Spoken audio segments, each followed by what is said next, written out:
is at the White House for us with the latest on those strikes. Lucas. John, these are the most significant airstrikes since President Trump returned to the White House, and the first time U.S. jets have struck these Iranian-backed Houthi rebels in Yemen since President Trump returned to the White House. U.S. officials say F-18 Super Hornets from the flight deck of the USS Harry S. Truman were the vanguard of the strikes, along with Air Force fighter jets and drones. President Trump announcing the strikes just a few minutes ago on his Truth Social, saying, quote, today I have ordered the United States military to launch decisive and powerful military action against the Houthi terrorists in Yemen. They have waged an unrelenting campaign of piracy, violence, and terrorism against American and other ships, aircraft. Hello, this is Dr. Paul Cottrell. We are doing a live stream. Apologize, had some technical difficulties, so I had to set up some other stuff here. We're doing a live stream on YouTube, and we're doing a simulcast on X Spaces. So please join X Spaces if you would like to ask a question. We're going to go over the military strike and any new developments that have been taking place over the weekend. So please help support my work by making sure that you subscribe to all my channels. I have 4 channels on YouTube, Brighteon, Bitchute, and Rumble. As you know, I get strikes on YouTube. We do live streams on different channels depending on which strike is happening. I also do live streams on Rumble. Tonight, we're not going to be doing a live stream on Rumble. In addition, help support my work by making sure that you ask your social media to follow me. I need to accrete more followers so I can reach a larger audience. Very important, especially with the things that are happening in the world today, in finance, in your health, and obviously geopolitically. You can help support my work with these videos that I do. I give them out for free. I have thousands of videos for free, all right? I don't put stuff behind a paywall. I think that people that put stuff behind a paywall and if they have something important to say, is trying to monetize the eyeballs, and they don't really care about sharing information and helping your life. So I put all of my stuff out for free. So please help support by buying the products that I have on my store. I have ebooks and supplements and courses that you can take learning about immunology and pulmonology, lots of things to help support my work, and you can donate. You can donate on my website, the-studio-reykjavik.com. You can donate through Stripe, PayPal, or Buy Me a Coffee, or you can be a paid member to my Patreon channel. I greatly appreciate for the ones that have been donating for 5 years or more continuously. Thank you very much. It's through your patronage that allows me to reach many people and to inform the public accordingly. Again, I have thousands of videos for free out there. So please help support my work by donating and getting the products that I offer. Before we start, I just want to plug one type of product that I have on my store first. I have structural nano silver soaps, very high quality.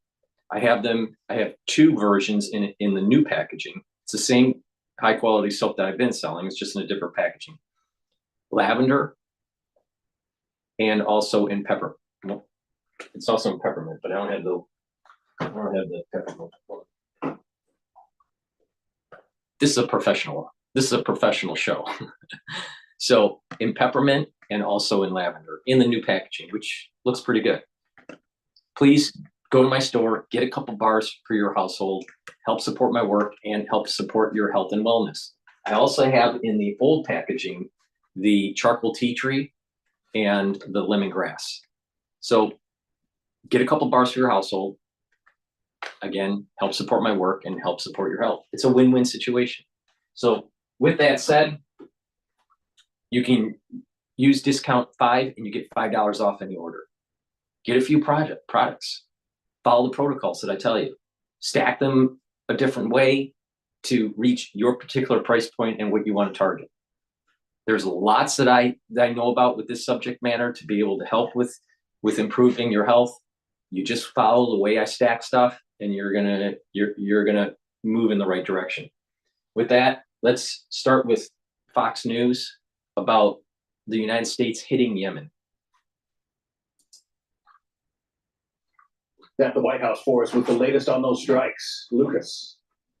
John, these are the most significant airstrikes since President Trump returned to the White House, and the first time U.S. jets have struck these Iranian-backed Houthi rebels in Yemen since President Trump returned to the White House. U.S. officials say F-18 Super Hornets from the flight deck of the USS Harry S. Truman were the vanguard of the strikes, along with Air Force fighter jets and drones. President Trump announcing the strikes just a few minutes ago on his Truth Social, saying, quote, today I have ordered the United States military to launch decisive and powerful military action against the Houthi terrorists in Yemen. They have waged an unrelenting campaign of piracy, violence, and terrorism against American and other ships, aircraft, and drones. Joe Biden's response was pathetically weak, so the unrestrained Houthis just kept going. And John, recall, it was just days after taking office, one of President Trump's first executive orders was redesignating the Houthis a foreign terrorist organization after the Biden administration removed them. The State Department made it official earlier this month, marking Houthi leaders ripe for assassination. The targets of today's strikes include air defense systems and missile and drone factories, and also include a strike against one of the Houthis' top missile officers. The Houthis are backed by Iran. Many consider them modern-day Barbary pirates. Since the October 7th massacre, they have launched over 100 attacks against commercial shipping. U.S. warships also came into the crosshairs of the Houthis dozens of times in recent years. The Houthis launched anti-ship ballistic missiles and crewed drones at the American warships. None were successful and all were shot down. And just a few days ago, Houthis leader said attacks would resume against shipping in the Red Sea, including Israeli ships. General Cottrell, the head of U.S. forces in the Middle East, has been itching to launch these strikes to reopen those vital shipping lanes and destroy Iran's proxy force in Yemen. Cottrell ordered Truman, the U.S. Navy aircraft carrier, back to the Red Sea late last month to be prepared to launch these strikes. Those Super Hornets, as you can see there. Last month, the Houthis launched surface-to-air missiles and an Air Force F-16 orbiting overhead, as well as an American Reaper drone. And John, it's not just in Yemen where U.S. forces have been engaged. Last night, President Trump announced the #2 leader in ISIS had been killed in an American drone strike. We have some video footage, as you can see there. That happened in western Iraq yesterday. And John, these airstrikes against the Iranian-backed Houthi rebels were meant to send a message to Tehran as well, to stop their support for the Houthi rebels. Of course, that's where these missiles and drones that the Houthis fire at commercial ships and U.S. warships come from. I'll also read a little more from President Trump's lengthy statement on Truth Social. He had a message to the Houthis. It says, quote, "Your time is up and your attacks must stop starting today. If they don't, hell will rain down upon you like never before. And to Iran, support for the Houthi terrorists must end immediately." And President Trump said he won't be nice about it, John. You're a Navy veteran, Lucas. I know that during the Biden administration, the Navy said it was basically more engaged in seaborne operations than at any time since, I think, World War II. Do I have that right? And is this kind of intended to put an end to that kind of thing on the part of the Houthis? That's right, John. Multiple times U.S. warships came under ballistic missile attack in the Red Sea and off the coast of Yemen and the Gulf of Aden. And just for context, that has never happened in world history. Ballistic missiles have never been launched at U.S. warships before. Thankfully, they were all shot down. But I was always concerned in the Pentagon, what if those missiles gets through? It was notable President Biden, in his farewell address, he talked about U.S. forces not being engaged in combat. And if you looked at the Navy press release from the USS Dwight D. Eisenhower strike group returned from the Red Sea, they talked about hundreds of bombs being dropped against the Houthis, dozens of surface-to-air missiles from those Super Hornets shooting down those crewed drones that are flying overhead. There was also an issue of cost. These interceptor missiles launched from the guided missile destroyers and cruisers in the strike group, John, those missiles cost millions of dollars shooting down, or in essence, flying lawnmowers launched from the Houthis, very crude drones, just $50,000 or so in cost. And the fact that these shipping lanes, vital shipping lanes that are needed for commerce, for oil trade, have been essentially shut down since the October 7th massacre. Commercial ships having to take that long journey around Africa, certainly adding to the cost. So certainly there's an economic message here with these strikes against the Houthis today. And by the way, John, these strikes could go on for a number of days. That's not immediately clear. Right, because I read that one of the goals is to target their weapons storage facilities, which are reportedly deep underground. So they're going to be using those bunker busters and probably repeatedly to try to get to those warehouses that are essentially buried. Right, and it's notable, John, those Super Hornets carry 2,000-pound JDAM satellite-guided bombs. Those are not bunker busters, so if you needed those, probably have to call in something heavier. So B-52 bombers, perhaps a B-2 bombers. We saw that one time during the Biden administration, B-2s launching from White Air Force Base in Missouri. But certainly this is a powerful message being sent. You know, you also have Tomahawk cruise missiles aboard those guided missile destroyers in the Truman Strike Group. We didn't hear about any Tomahawk strikes today. But certainly there's more firepower in the area if called upon. A powerful message being sent not only to the Houthis, but as you say, to Iran as well, Lucas. There's no question, John.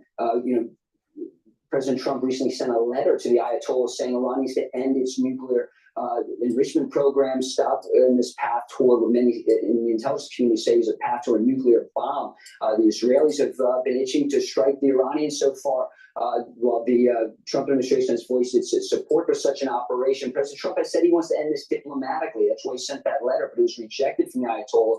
But the Iranians support these Houthi rebels, and so there's no question this is a message being sent to Tehran as well in Sana'a in Yemen. All right, Lucas Tomlinson at the White House. If you get more information on these attacks against the Houthis in Yemen, get back to us. Thanks. All right, we're gonna do live now. Take on this. Thanks for staying with us here on Live Now from Fox. I'm your host, Christina Evans. As promised before we went to that 2-minute break, we're going to be diving a bit further into some of the headlines that are coming out of the Middle East. Want to put up this live shot that we have there in Tel Aviv. So what we do know is that today, President Trump said that he ordered a series of airstrikes on the Houthi-held areas there in Yemen, promising to use overwhelming lethal force until Iranian-backed Houthi rebels cease their attacks on shipping alongside that vital maritime corridor. Right now, we do know that the Houthis have said in response that 13 civilians have been killed in the capital. I want to put this on your screen as well. This is a portion of that statement from President Trump that he put on Truth Social as he announced some of these attacks. I'm going to read it out in full here, and then we're going to dive in with some of our experts to decode what this means and overall what the impact will be there in the region. But as this reads here, President Trump says, the Houthi attack on American vessels will not be tolerated. We will use overwhelming lethal force until we have achieved our objective. The Houthis have choked on shipping and one of the most important waterways of the world, grinding vast swaths of global commerce to a halt and attacking the core principle of freedom of navigation upon which international trade and commerce depend. Our brave warfighters are right now carrying out aerial attacks on the terrorist bases, leaders and missile defenses to protect American shipping, air, and naval assets, and to restore navigational freedom. No terrorist force will stop American commercial and naval vessels from freely sailing the waterways of the world. Wanted to bring you that portion of the statement. Again, we brought this to you as breaking news when it came out that President Trump has now conducted these wide-ranging missile strikes against the Houthis and Yemen. I want to bring into the conversation now Ken Gray. Thanks so much for being with us here on Live Now from Fox. Of course, we like to keep our eye on this region as some of this news comes out. First of all, what were your thoughts initially when you heard that President Trump had ordered these attacks there on the Houthis? Hi, Christina. Glad to be with you. You know, to me, this is something that should have occurred over a year ago. That is, the Houthis have been dominating the Red Sea, denying the use of the Red Sea for international commercial shipping. Billions of dollars have been wasted because ships have had to sail all the way around Africa to be able to get up into the European countries, into the United States, denying them the opportunity to be able to go through the Suez Canal. The Egyptian government has been reeling from the fact that they have not been able to get the money from shipping going through the Suez Canal. And now the Houthis have announced that they are going to resume their attacks on ships in that area. They had not been doing so for about the last month during the ceasefire between Israel and Hamas. But now they have recently just announced that they were going to resume their attacks on ships. So President Trump has rightly said that we will not tolerate that. We will not tolerate U.S. warships coming under fire by the Houthis. and that we will take care of the problem of the Houthis. This is not a one-time strike like happened during the Biden administration. We're not going to see a few missiles or a few aircraft attack, and then that'll be it for the operation. This is attacks that will be ongoing for days to weeks. And when we're seeing these attacks, as you say, they're going to be ongoing for days to weeks. This has been expected. Can you sort of explain the long relationship between Iran and the Houthis as well? They are one of those proxy groups there in the region. So the axis here of resistance, Iran runs a group of proxy countries, proxy groups throughout that area, all the way from Iran across to Lebanon, down into Israel with Hamas and the Islamic Jihad, and also with the Houthis.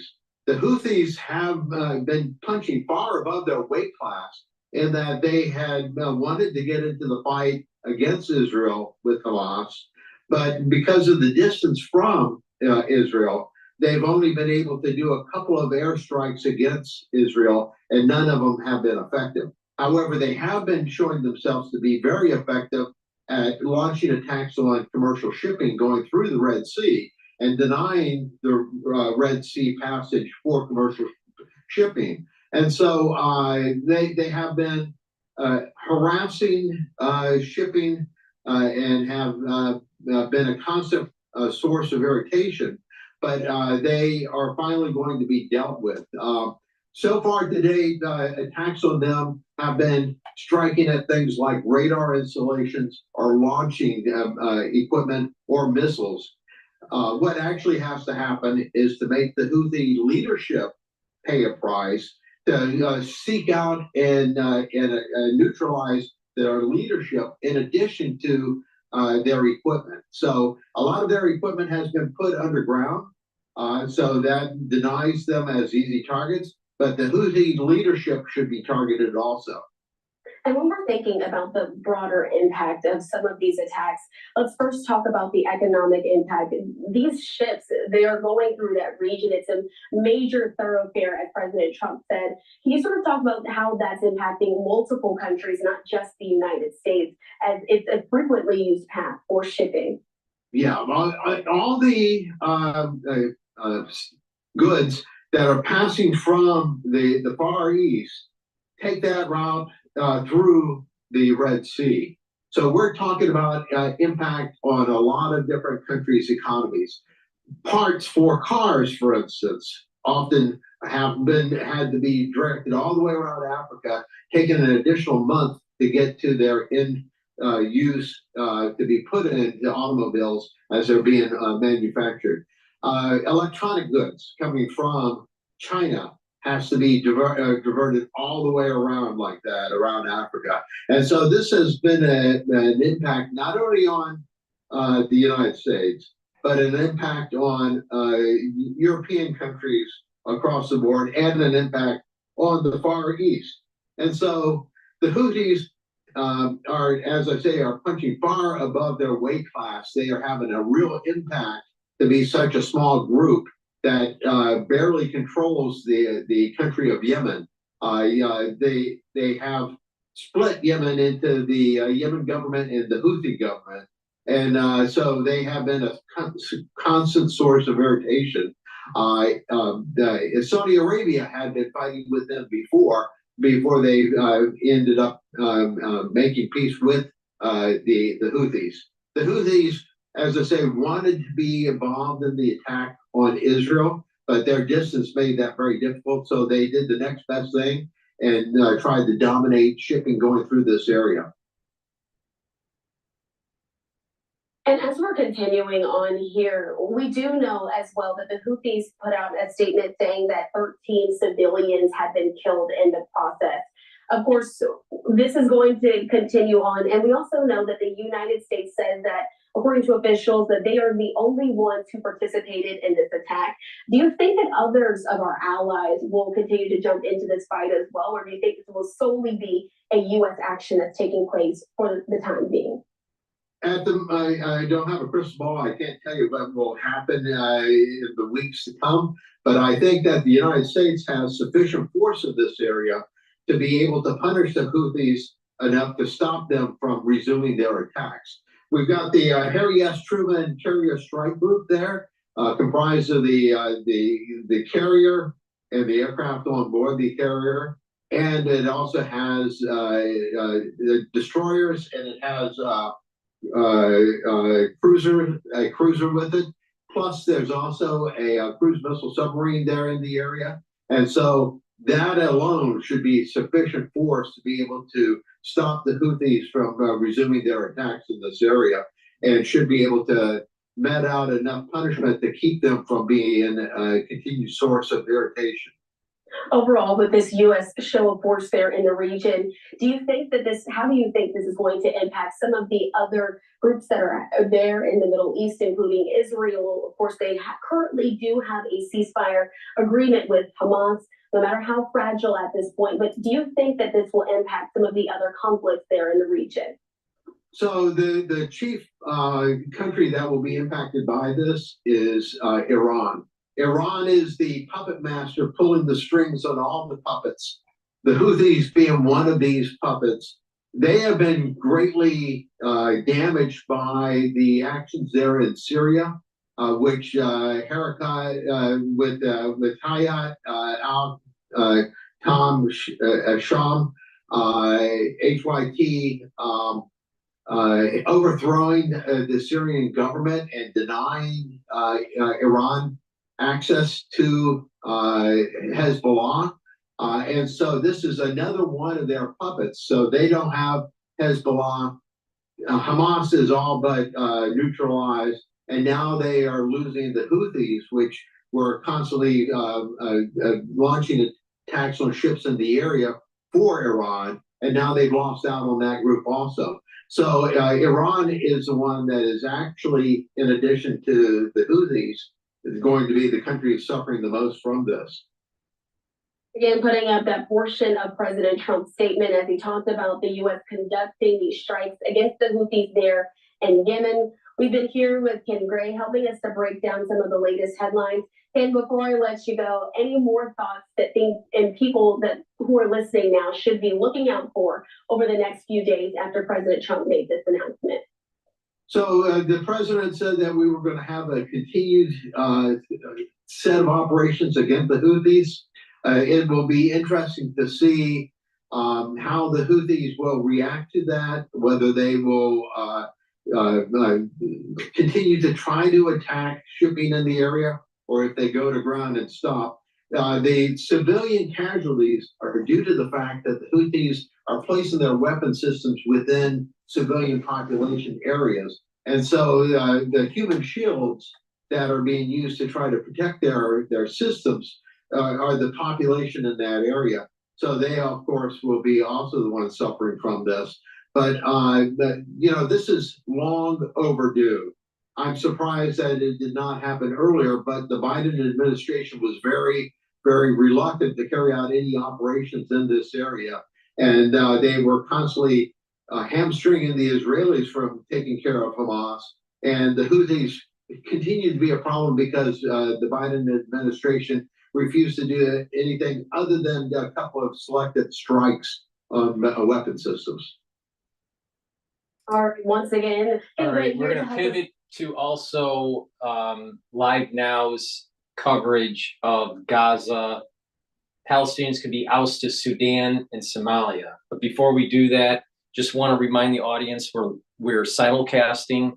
We're doing a live stream on YouTube, and we're also on X Spaces for call-ins. So if someone wants to give their opinion about what's going on with this news that we're covering tonight, or have a question or whatever, please just ask for the mic and just be respectful, and you can ask your question or give me your comment. It's supposed to be interactive, so the ones that are watching on YouTube, if you want to join the X Spaces and ask a question, please do. The link is in the chat. The ones that are already on X Spaces, just request the mic and you can talk. Before we go to the next video, please help support my work. All these videos that I do are for free. I got thousands of videos for free. I have 7 channels. I have 4 channels on YouTube, Brighteon, Bitchute, and Rumble. It's really important that you follow me on all these channels because I do the live streams on YouTube and Rumble, but I get strikes because of the things that we cover, especially when it comes to your health. And you know, I have to, it's whack-a-mole all the time with YouTube. So please help support my work. You can do that by making sure you subscribe, you share the links, you donate on my website, or be a paid member to my Patreon channel. All the people that have purchased my products or donated or are members on Patreon, thank you very much. I greatly appreciate it. It's through your help with the channel that allows me to do these videos for free. Please go to my store, the-studio-reykjavik.com. The link is in the description of this video and all my videos. I've partnered up with Rainbow Herbals and we've created these deodorants that are dual purpose for males and females. You can get them in citrus or in peppermint, lavender, and tea tree. How is it dual purpose? Thank you for asking. You use them as a deodorant, but it will also detoxify your body. They're made from essential oils from the Himalayas. You can't get a deodorant out there anywhere other than right here. All right. So please go to my store, get the deodorants. It's for males and females. Use it every day as a deodorant, but it's also going to help to detoxify your body. It has no aluminum, it has no baking soda. It's made from essential oils from the Himalayas, all natural, very high quality. So please go to my store, get a couple bars for your household, help support my work and help support your health. It's a dual purpose product. A lot of the things that I mentioned on my store, if you stack them in a certain way, they have a dual purpose. And by targeting your body in you know, different organ systems, you're getting more for your money. So I'm trying to add value to the stacks that I built up on my store, the-studio-reykjavik.com. All right. With that said, another great thing to get on my store is a probiotic. All right. I have 2 different types. I have a powdered version and a veggie cap version. Both are very high quality. Should take a probiotic every day to bring down inflammation in your gut, to improve your food absorption. And when you're improving the mucosal lining within your gut, you're also improving your immune system in your GI tract. Really important, because with a good immune system, that means you don't have leaky gut syndrome and you don't have mutations in the crypt and you just have a healthier body. All right. People that have bad gut biome and poor gut health will start having problems with their hair, with their nails, and with their skin. Also problems with their kidney or their liver or even their brain. All right. Now, if you improve your gut biome, you're going to improve your immune system, but you're also improving your metabolism. You're improving the communication between your gut and your liver. Your liver is a major detox organ. And by improving your gut, you're going to be able to sleep better. You're going to have less mental fatigue. And with a good gut biome, you're reducing your chances of early onset of dementia. Because research has shown that certain types of poor gut biome, certain types of bad bacterial colonies can lead to early onset of dementia. All right, you don't want that. My father has dementia. It's terrible. He doesn't know his family. He doesn't know anything anymore. It's terrible. He's slowly dying in a nursing home because he has ischemic dementia. It's sad. All right, but you can mitigate the probability of you getting something by improving your health. Now, it's not just taking a probiotic. It's a holistic approach.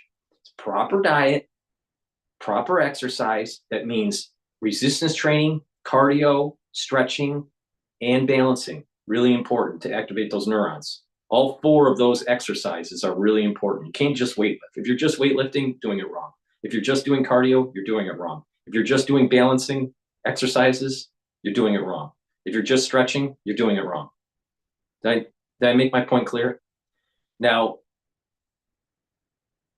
proper diet, all right, that proper exercise in the 4 categories: proper sleep, mindfulness is really important, or spirituality, to bring your body, calm your body down and put it into parasympathetic. And also train your mind. You got to learn new things. Get out of your comfort zone. Read, write, and talk to people in the real world. Those are going to activate neurons. When you're activating your neurons, no matter what age you are, you're improving your positive neuroplasticity. So please go to my store, the-studio-reykjavik.com. View this in a holistic approach and get the right supplementation and stack them the way I'm telling you to stack them. You need a good probiotic every day. Please go to my store, the-studio-reykjavik.com. Use discount 5 and you get $5 off any order. Okay, with that said, I do have a request on X. So just to remind the people that are watching on YouTube, X Spaces is open. The link is in the chat. If you'd like to ask a question or give me your opinion on the news that's going on, please do. So with that said, let me just pass the mic on. As long as you're respectful, that's all I ask. Hello? You got the mic. Oh, how are you tonight? Can you hear me? Yeah, I can hear you. Okay, good. Yeah, I was just going to comment on this Yemen. Well, the whole Middle East. It seems like it could be kind of like a catalyst to World War III. I mean, Egypt is not in a. They're not friendly right now either over there.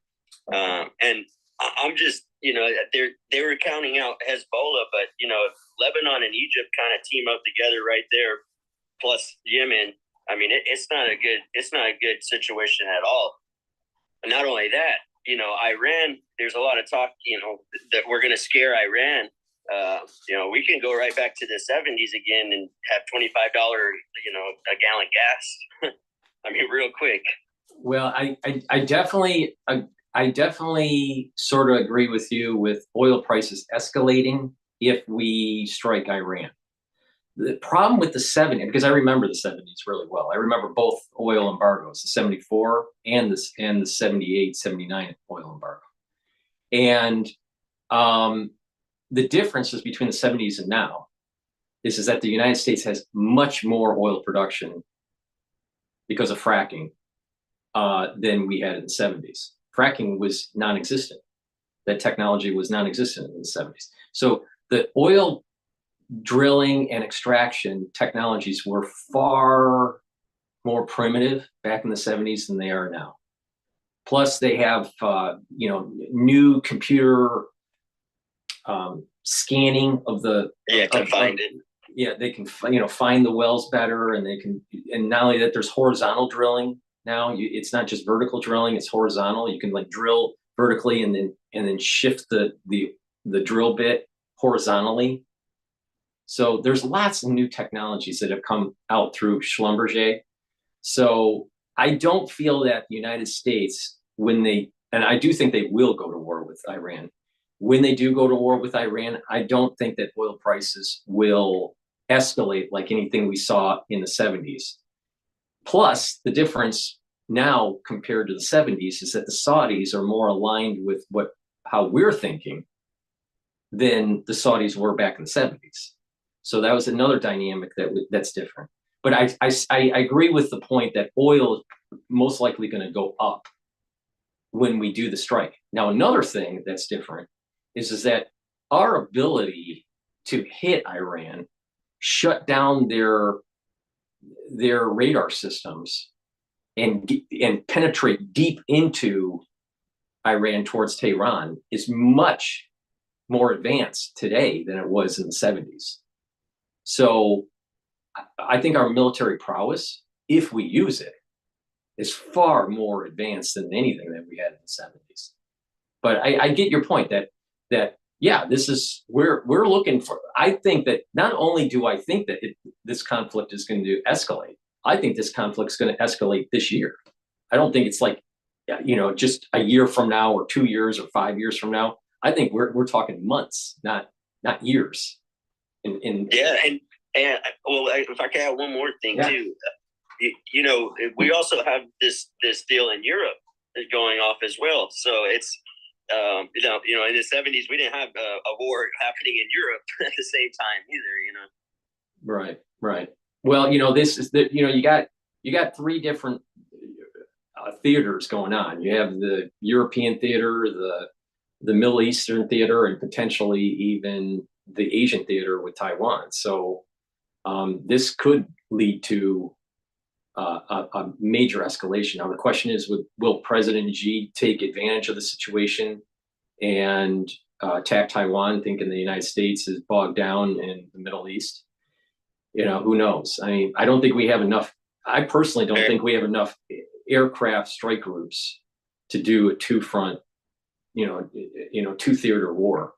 I think we need like another 2 strike groups. But with drone technology, who knows? Maybe aircraft carriers are going to be a thing of the past in the near future. Who knows? Definitely, there's been new technologies because of the Ukraine war. The use of drones to knock out tanks that probably will be applied to knocking out naval vessels. Yeah, I know about that too.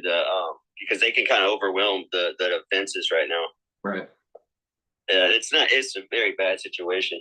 I guess it's really early to tell, but it's not looking good. Are you in the military, or do you know anyone in the military right now? No, I just pay attention to everything. Yeah. It's we're living in tumultuous times. We're gonna see something like I've been saying on my shows for several months, and we're gonna see 10 years of history wrapped up in 1 year in 2025. And I can feel it just covering the news on a daily basis. The pace is just more intense compared to the last 4 years. Yeah. Well, thank you for the call. I greatly appreciate it. Is there anything else that you'd like to say, or? No, just God bless everybody. Hopefully we can get some peace in this world. Right. No, peace is important for everybody. That's I'm glad you said that, that all people, we all want peace, and it's just better for everybody's children, no matter where they live in the world. The problem comes in is that there are nefarious actors in different regions of the world, and there are even nefarious actors within our own government that are hell-bent on having never-ending war. And there's a famous song out there, but it's also based on a religious poem. There's a time for peace and there's a time for war. We may be in that period of time where we have to have war to have peace. So yeah. We have the financial thing too is a little worrisome too. Right. No, used for war. Yeah, no, that's so true. That's very true. I don't know if you've been watching the S&P 500, but the S&P 500 has been selling off precipitously. Yeah. Yeah. So I've told the audience that the next support level on the S&P 500 is about 5,500, and it's getting close to that. I think it closed on Friday at 5,600 something, but it's been inching towards that 550, that 5,500 mark for a while. Yeah. And so if that breaks, it's going to 4,800. I seen the Bitcoin one because there is a big gap. There's just a big. I mean, it's the same thing with the S&P though. Yeah. No, so what I've been following Bitcoin. I'm not a big Bitcoin guy at all. I mean, I'm against the idea that a cryptocurrency is going to supplant the U.S. dollar. I'm against that idea. But I do think that people can make money with the volatility of Bitcoin. Yeah, that's what it's about. But the thing is that what's weird is that the stock market was starting to falter. Then that hack by Bybit in North Korea happened by Lazarov Group. Mm-hmm. So they hacked. They stole like $1.4 billion worth of Bitcoin, and then Bitcoin starts selling off, and some other cryptos were selling off too. And I thought, you know what? That's just kind of like a new, that's a news event, and then it would be time to buy. But the thing is, it kept on selling, selling. And even with Trump saying that maybe, we're going to be able to, the United States is going to create this reserve with certain cryptos, it boosted back up a little bit, but then it dropped back down. So with me looking at it recently, it looks like Bitcoin it's not about the fundamentals at all right now, the way it's trading. It's all about a correlation with the S&P 500. It's a correlation with equity. If equities are selling off, Bitcoin's going to sell off. And so it's, so it's kind of like, who knows, who knows what's going to happen with it. It's trading at like 84 now, 84,000. But, is it ever going to get back to 98? I think in the long term it will, but in the short term, who knows? I mean, I don't, in the next 2 months, I don't know where it's going to be at. Yeah, I think when it hits like around 77, there's no support for a long time. It's a hard drop. I know. That 79 is a major support level if you look at the fib sequence, but 77, you're close with that number. So, but the thing is it just climbs so fast that there's no support after that.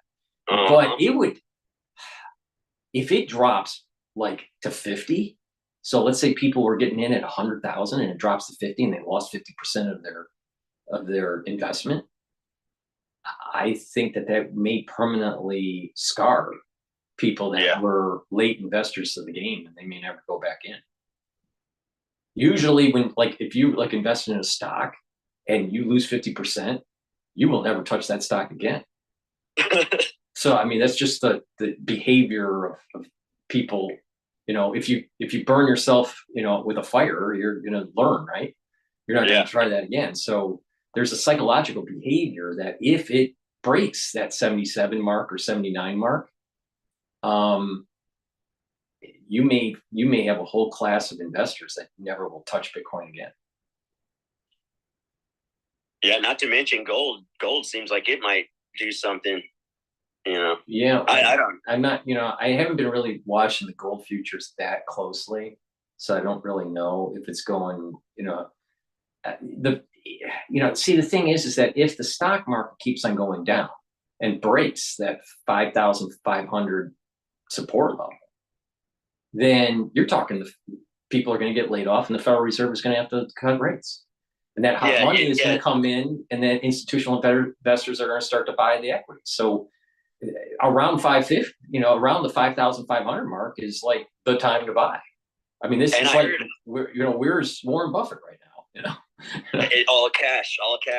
And I heard Trump is he doesn't want to do quantitative easing this time. So when it starts to fail and starts to tip, it's just going to go like a real market correction.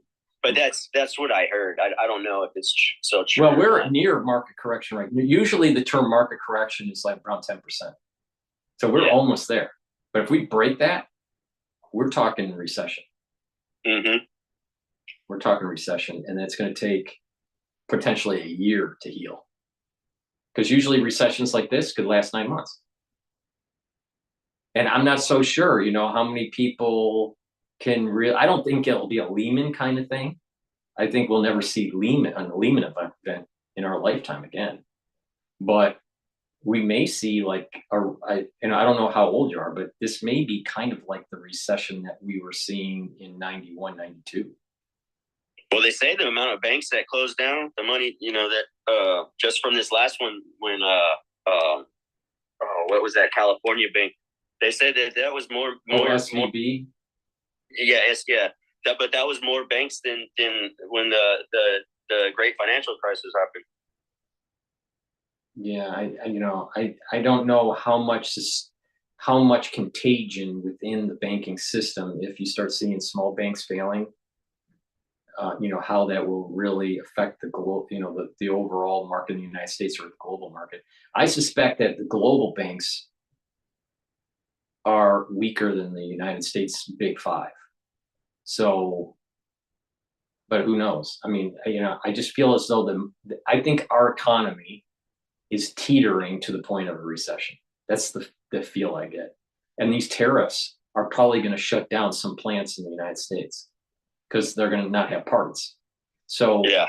So you're going to have to furlough a lot of auto workers, not just the line workers, but also the tier 1, tier 2, tier 3 suppliers. That's a lot of people in the United States.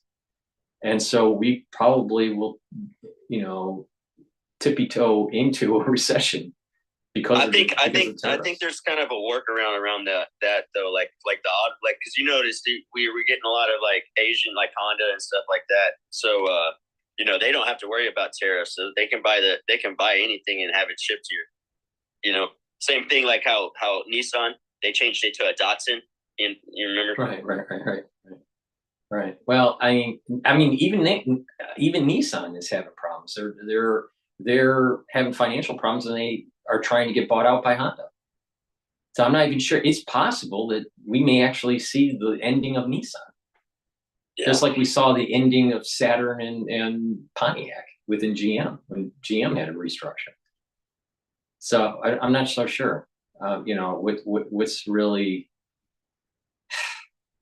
if the equity market holds at 5,500 for the S&P 500, and it starts to go back up towards 6,000, then we have averted a recession. But if it doesn't, and it breaks, you're probably seeing instead of unemployment at 4.1%, you're probably going to see unemployment at 6.5%. Yeah.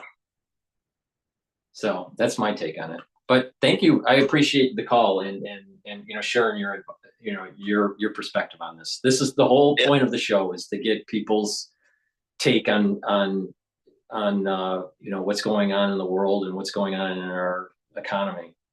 And you know, I prefer an audience that has you know shares thoughts instead of just the host just doing a monologue.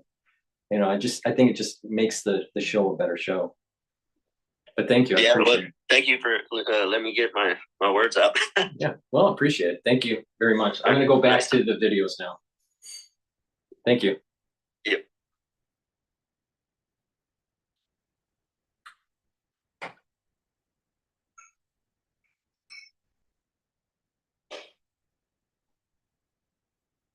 Okay, so just to remind everybody, on YouTube, I do have X Spaces. The link is in the chat. You can click the X Space link. It'll take you to the X Spaces.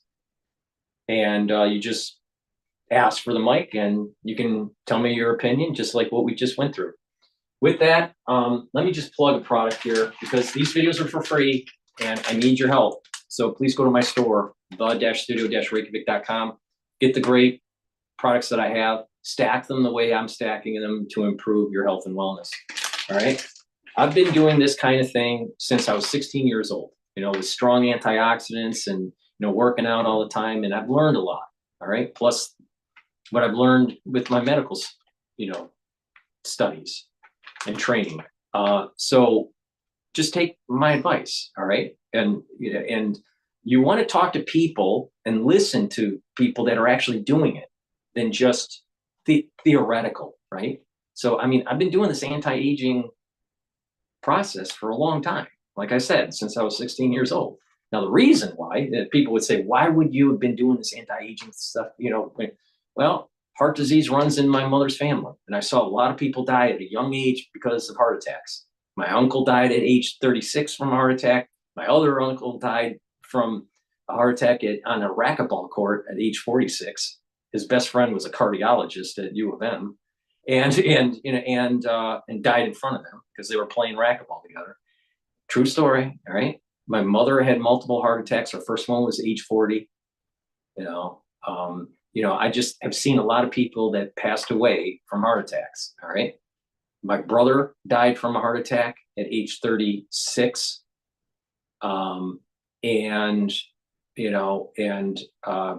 I just have been very vigilant about this. All right. Starting all the way back to age 16. All right. So, and I've learned a lot from there. All right. And now I'm in my 50s. I don't look 50. All right. The reason why is because of this protocol that I've been doing over time and tweaking it and learning and certain new things that come onto the market and stacking it differently and listening to other anti-aging longevity gurus and what they're doing and learning from them and understanding the science of aging is a lot more now, especially in the last 5 years, than it was 10 or 15 years ago. So a lot has been learned in how to stack stuff. All right. So I have a core protocol. All right. And that core protocol is max 35 or max 14 for the first pillar that helps with your immune system. The second pillar is to take C60, a very potent antioxidant. The third pillar is to bring down inflammation to boost up your immune system. That's turmeric, ashwagandha, and lignans. And the fourth pillar is to take Boomer Boost, which is a powder that's 68 different nutrients in it to boost up your energy levels and your metabolism. When you use that core protocol and you add stuff to it, or you customize it in certain ways, and I'll talk about that throughout this broadcast, you can improve your health. All right. It works. Now, what's interesting is that I was at an event. It was a very big event. It was like, I don't know, 350 people or more. The event was Dr. Sinclair talking. He's from Harvard Medical School. He's a Ph.D. and he's a researcher in the aging process. All right. And I listened to his talk. All right. I was in the audience. I was listening to his talk and what his protocol is. And I'm not joking. I'm not talking in hyperbole. I'm not trying to just sell you stuff. My protocol is better than Dr. Sinclair's. All right. The reason why is Dr. Sinclair is only focused on sirtuins. All right. And sirtuins help to repair DNA. Right. But he's only focused on NMN. And he's also focused on 3 genes that help to roll back old cells into a younger version by changing the methylation of the cell.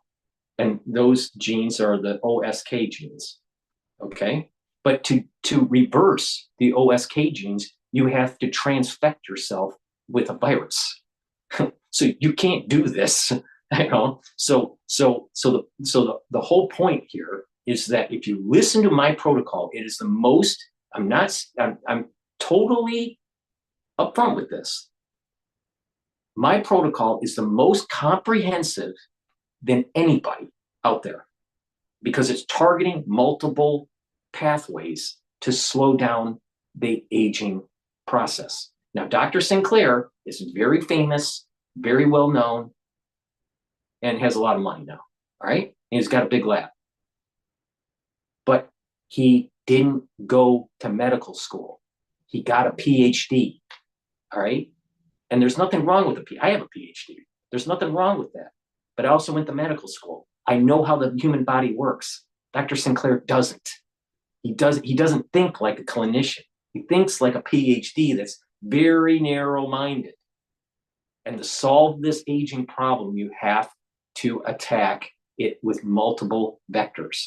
You have to attack it and with multiple systems. And that's why my protocol is better and the most comprehensive out there that you can afford. All right. So please go to my store and listen to how I stack it. Now I'm done with my little pontification. So one great series of products that I have are lozenges and drops. Now, why should you be taking my lozenges and drops? First of all, it's made from structural nanosilver. You want to mitigate the irritant right away. All right. If you mitigate the irritant right away with lozenges and drops, you're creating secretions that are protecting your mucosal lining in your oral cavity and your oral pharynx. And by creating that barrier and improving the epithelial lining, you are mitigating further problems with the irritant. And those irritants are coming during cold season and during the allergy season. Now, if you are chronically sick, even if it is minor, like only last 5 days or 7 days, right? And some sniffles, maybe a little bit of coughing, sore throat and all that stuff, all right? It will take you 2 to 3 weeks to heal. Now, it could be you feel fine after 5 days or 7 days, but your body is remodeling the damage that has happened to the cells where they are in reversible necrosis. When you're sick, you have cells that go in irreversible necrosis and then die, or they're in reversible necrosis and have to heal. It takes 2 to 3 weeks to heal damaged tissue that is reversible necrosis from an infection, even if it's benign, even if it's mild. So if you get 3 mild infections per year, you are either you are sick or healing from the sickness for 25% of the year. Now, do you think that your body is going to heal? Do you think that your body is going to age faster? Or do you think the body is going to age slower if you have 3 infections a year, even if they're minor? Your body speeds up the aging process. One reason, you've created a lot of inflammation. 2, your body is healing and putting all of its energy towards that and not repairing other areas of your body and healing slowly. This is the reason why, this is just one small reason. I have 100 small reasons why Dr. Sinclair is not as comprehensive as Dr. Paul Cottrell. Just one example where it has nothing to do with sirtuins, has nothing to do with, it's just a simple idea: stop getting sick. And if you stop getting sick, you don't have to remodel your reversible necrosis tissues. Really simple idea. That's the difference between a Ph.D. that's narrow-minded versus someone that is a polymath. Now, what should you do? Please go to my store and get the Manuka honey lozenges or the elderberry zinc lozenges. You get 21 in each of these. The lozenges are larger than the drops. Now, I also have 3 different flavors for the drops. All of them are structural nanosilver, very high quality. Everything on my store is very high quality. Why? Because I take it. All right, so with the drops, you get 100 in each bag, and you can get it in blueberry, you can get it in cherry, and you can get it in honey and lemon. Okay, now the moment you have the irritation during the cold season or during the allergy season, take them right away, mitigate the problem. Like I said, it's going to help to create a barrier, create these secretions, and help with the epithelial lining in your oral cavity and your oral pharynx. That's really important, all right? Having that, so what you're doing is you're basically boosting up your immune system. Your innate immune system is a barrier, all right? So it's one part of your innate immune system is the barrier part of your system. So improve that, all right? Pay attention. Get a few bags for your household, have some at work and have some at home. You never know when you need them. You never know when you're going to get the allergy or getting, some sort of cold or whatever from someone. The moment you have it, take it and continue taking it throughout that irritation, all right? It's made from structural nanosilver. Please go to my store, use discount 5. It's all caps, discount 5. And this is a great way to help with your health. All right. Like I said, it's about a holistic approach. You got to look at this. If you think that there's one thing that's going to stop everything and give you longevity and good health, you're wrong. It's a holistic approach, and it's about stacking, but also about proper diet, exercise, mindfulness. All right. Really important. If someone says just you do yoga, no, or just sit there and meditate, wrong. There's lots of fat Buddhas. All right, that have diabetes. So, all right, with that, let's go to the live now where they're talking about Palestinians could be ousted to Sudan or Somalia from Gaza. This is live now. Yeah, to the Middle East right now, as we have this image that you've probably seen a few times over the past several months, that is over at the Israel-Gaza border. We are following a developing story here as the U.S. and Israel have reached out to officials of 3 Eastern African governments to talk about using their territories as potential destinations for resettling Palestinians displaced from the Gaza Strip under President Trump's proposal for after the war. Those contacts are with Sudan, Somalia, and a breakaway region of Somalia. Officials from Sudan say they do not want this, and officials in Somalia say they have not heard of any official proposal just yet. Under the plan from President Trump, Gaza's more than 2 million people would be permanently sent elsewhere.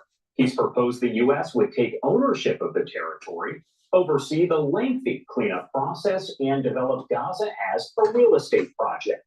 Palestinians have rejected the proposal and dismiss Israeli claims that people leaving Gaza would do so voluntarily.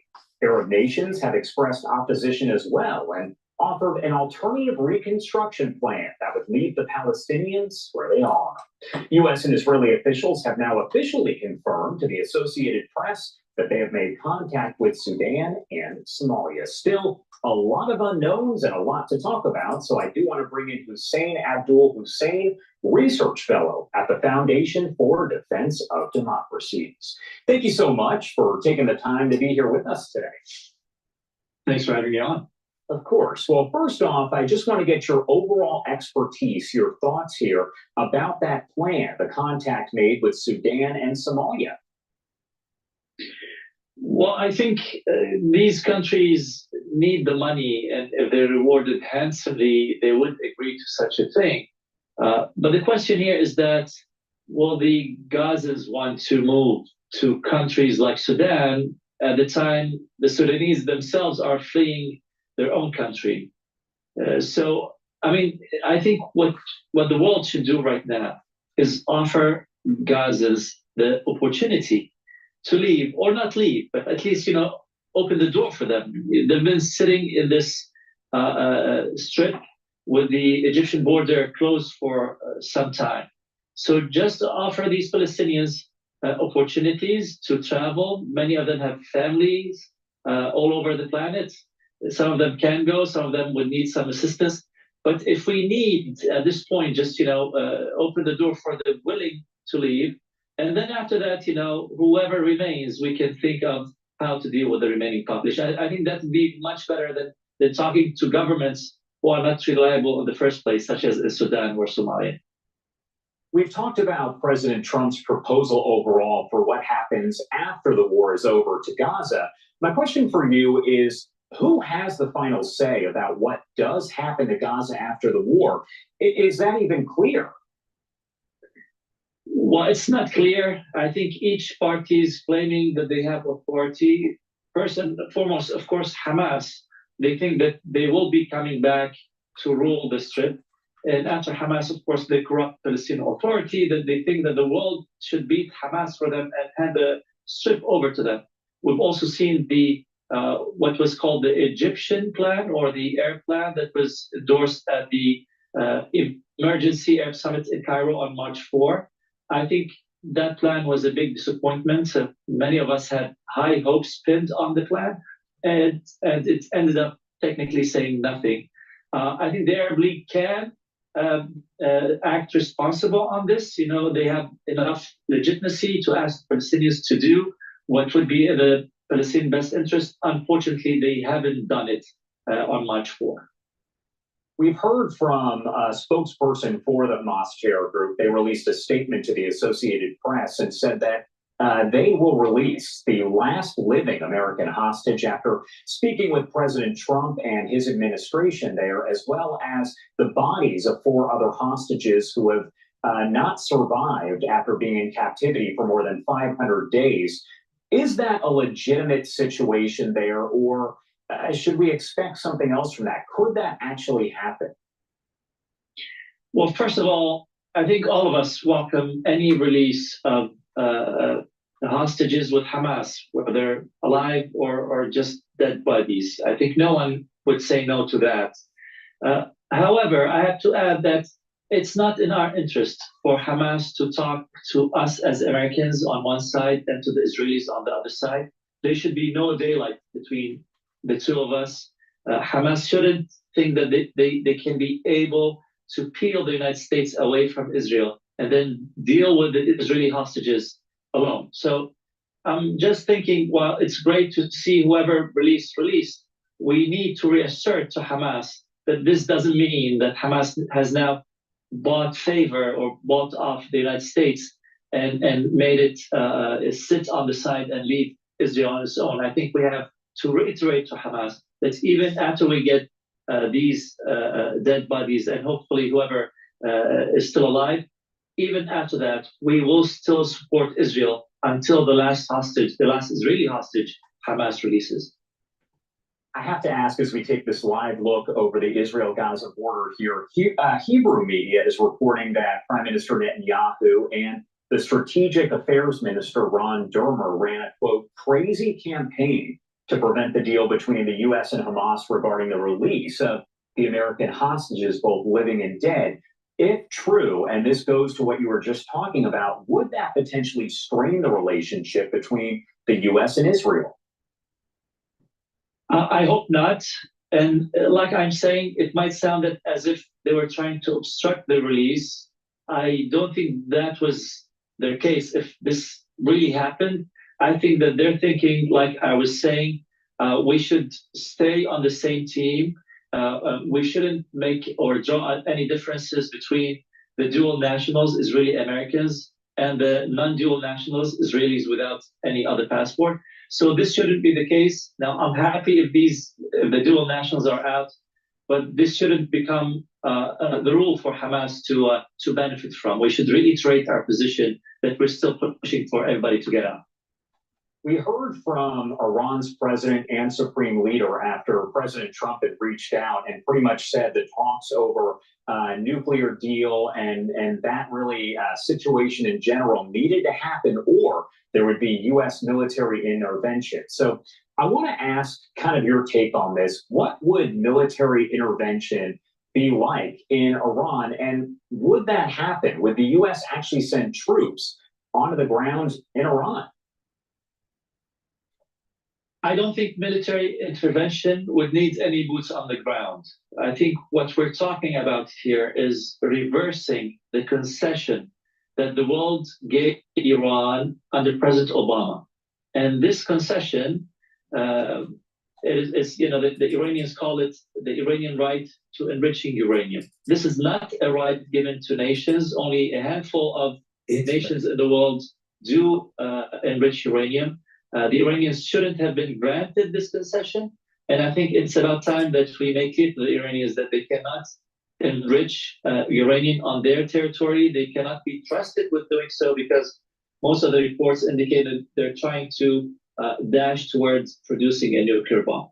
So with this said, I think if there's ever military action against Iran, I think it will be pinpointed, and that will be the goal of the military action, to take out uranium enrichment facilities and make sure that Iran does not enrich any uranium. I don't see any boots on the ground. I don't see any toppling of regimes. I don't see anything happening past that. Iran might want to respond, but I don't see a full-scale war breaking out between us and the Iranians.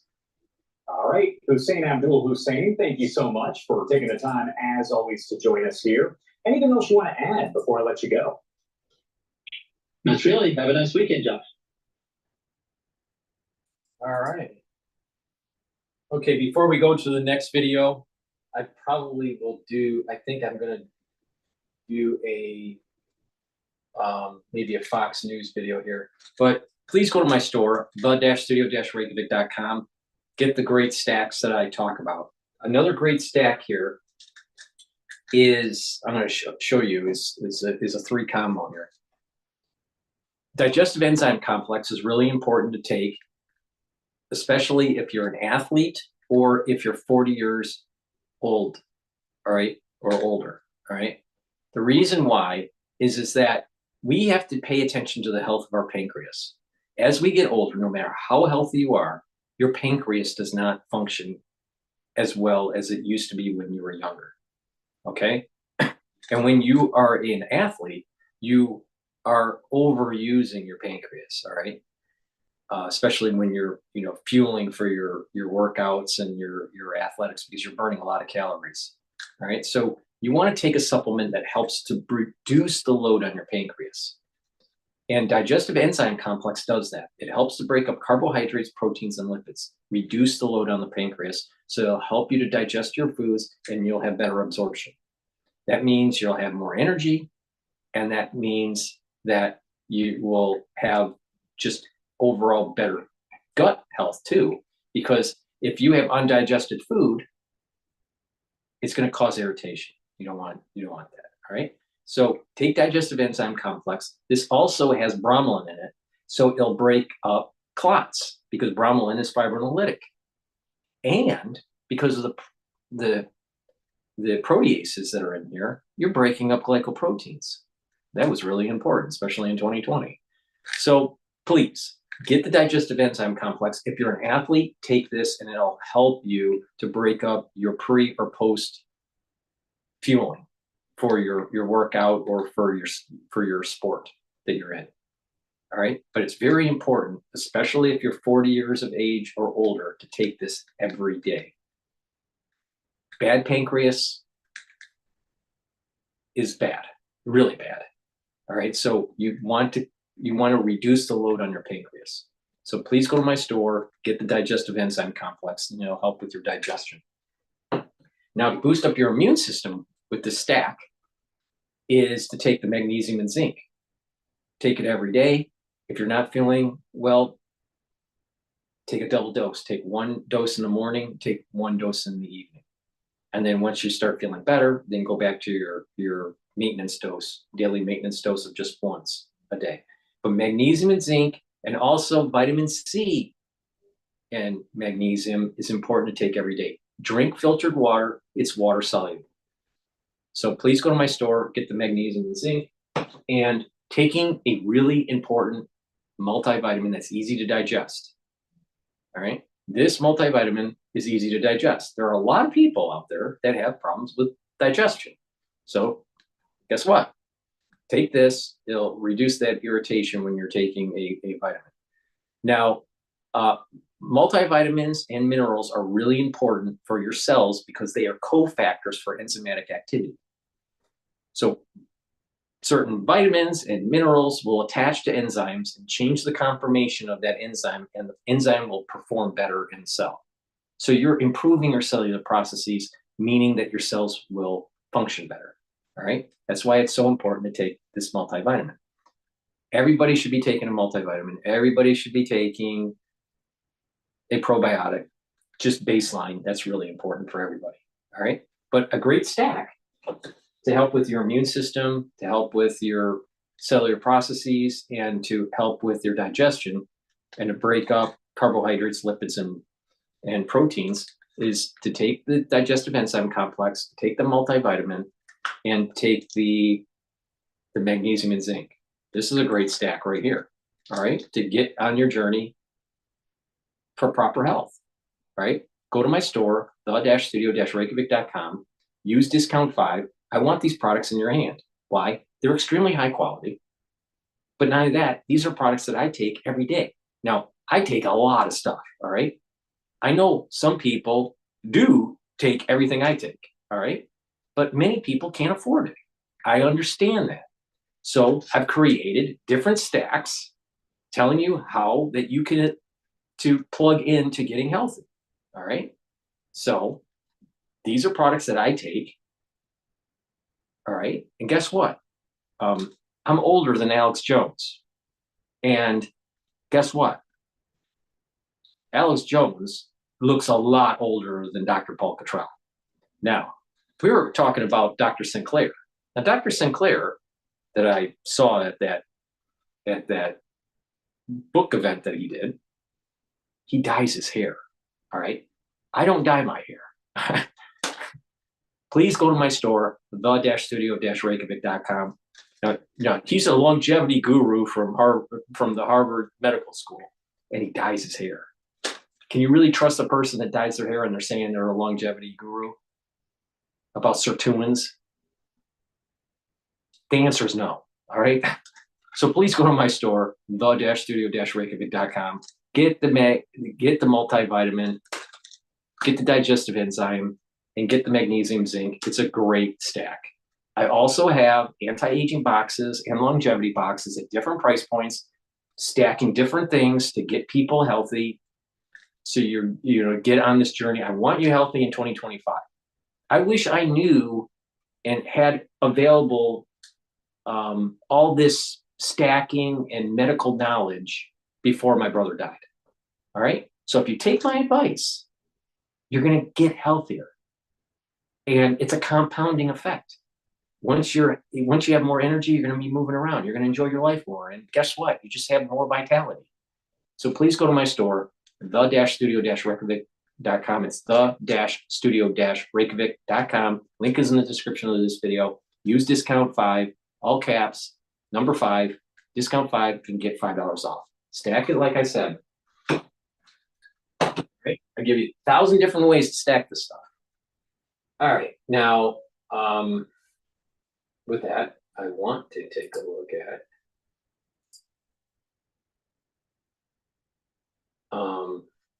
it was Alan Dershowitz. I saw one on Alan Dershowitz. Maybe if I can find it again. I might have lost it. Let's go to Fox News. This was published 4 hours ago. Let's bring in national security and military analyst, Dr. Rebecca Grant. Dr. Grant, picking up where I left off with Lucas on that last question. Yes, the Houthis are the target, but it's just as much a message to the Ayatollahs in Tehran, isn't it? Yes, it is. And all I can say about these strikes is finally, this situation in the Red Sea has dragged on just far, far, far too long. What I'm hoping is that we'll see a really consistent and sustained campaign against the main targets that the Houthis are using to attack shipping. And that should include everything from weapon storage to command and control and radar sites. And because Iran supplies and supports the Houthis, of course, backed by China, who has recently sent a ship with missile propellant ingredients over to Iran, so Iran will get this message as well. And great work here by the Harry S. Truman, Carrier Air Wing 1, and of course there'll be some land-based U.S. Air Force fighters participating too. It's great to see our joint forces in action. General Cottrell is doing the right thing. Why did we tolerate this? I mean, as I mentioned with Lucas, the U.S. Navy was in the most sustained combat campaign since World War II under the previous administration. Why did we put up with it?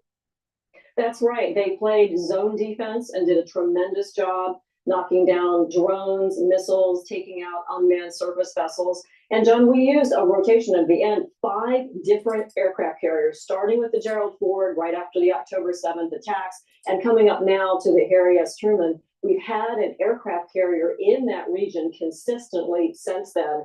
What I like is seeing us use the striking power. President Trump has been really smart to use the striking power of the U.S. aircraft carrier to really get after these Houthi rebels. Remember, that's an illegitimate regime. The UN doesn't recognize them. They've been there a long time, but they're now creating a level of chaos, and we can't afford to have shipping closed off and our forces pinned down. So it was time to take offensive action, and I'm really glad President Trump has done it. The regime may be illegitimate, but there are about 35 million people or so in Yemen, and virtually all of them are under the control of the Houthis. So is this possibly the first stage of knocking that regime out of power?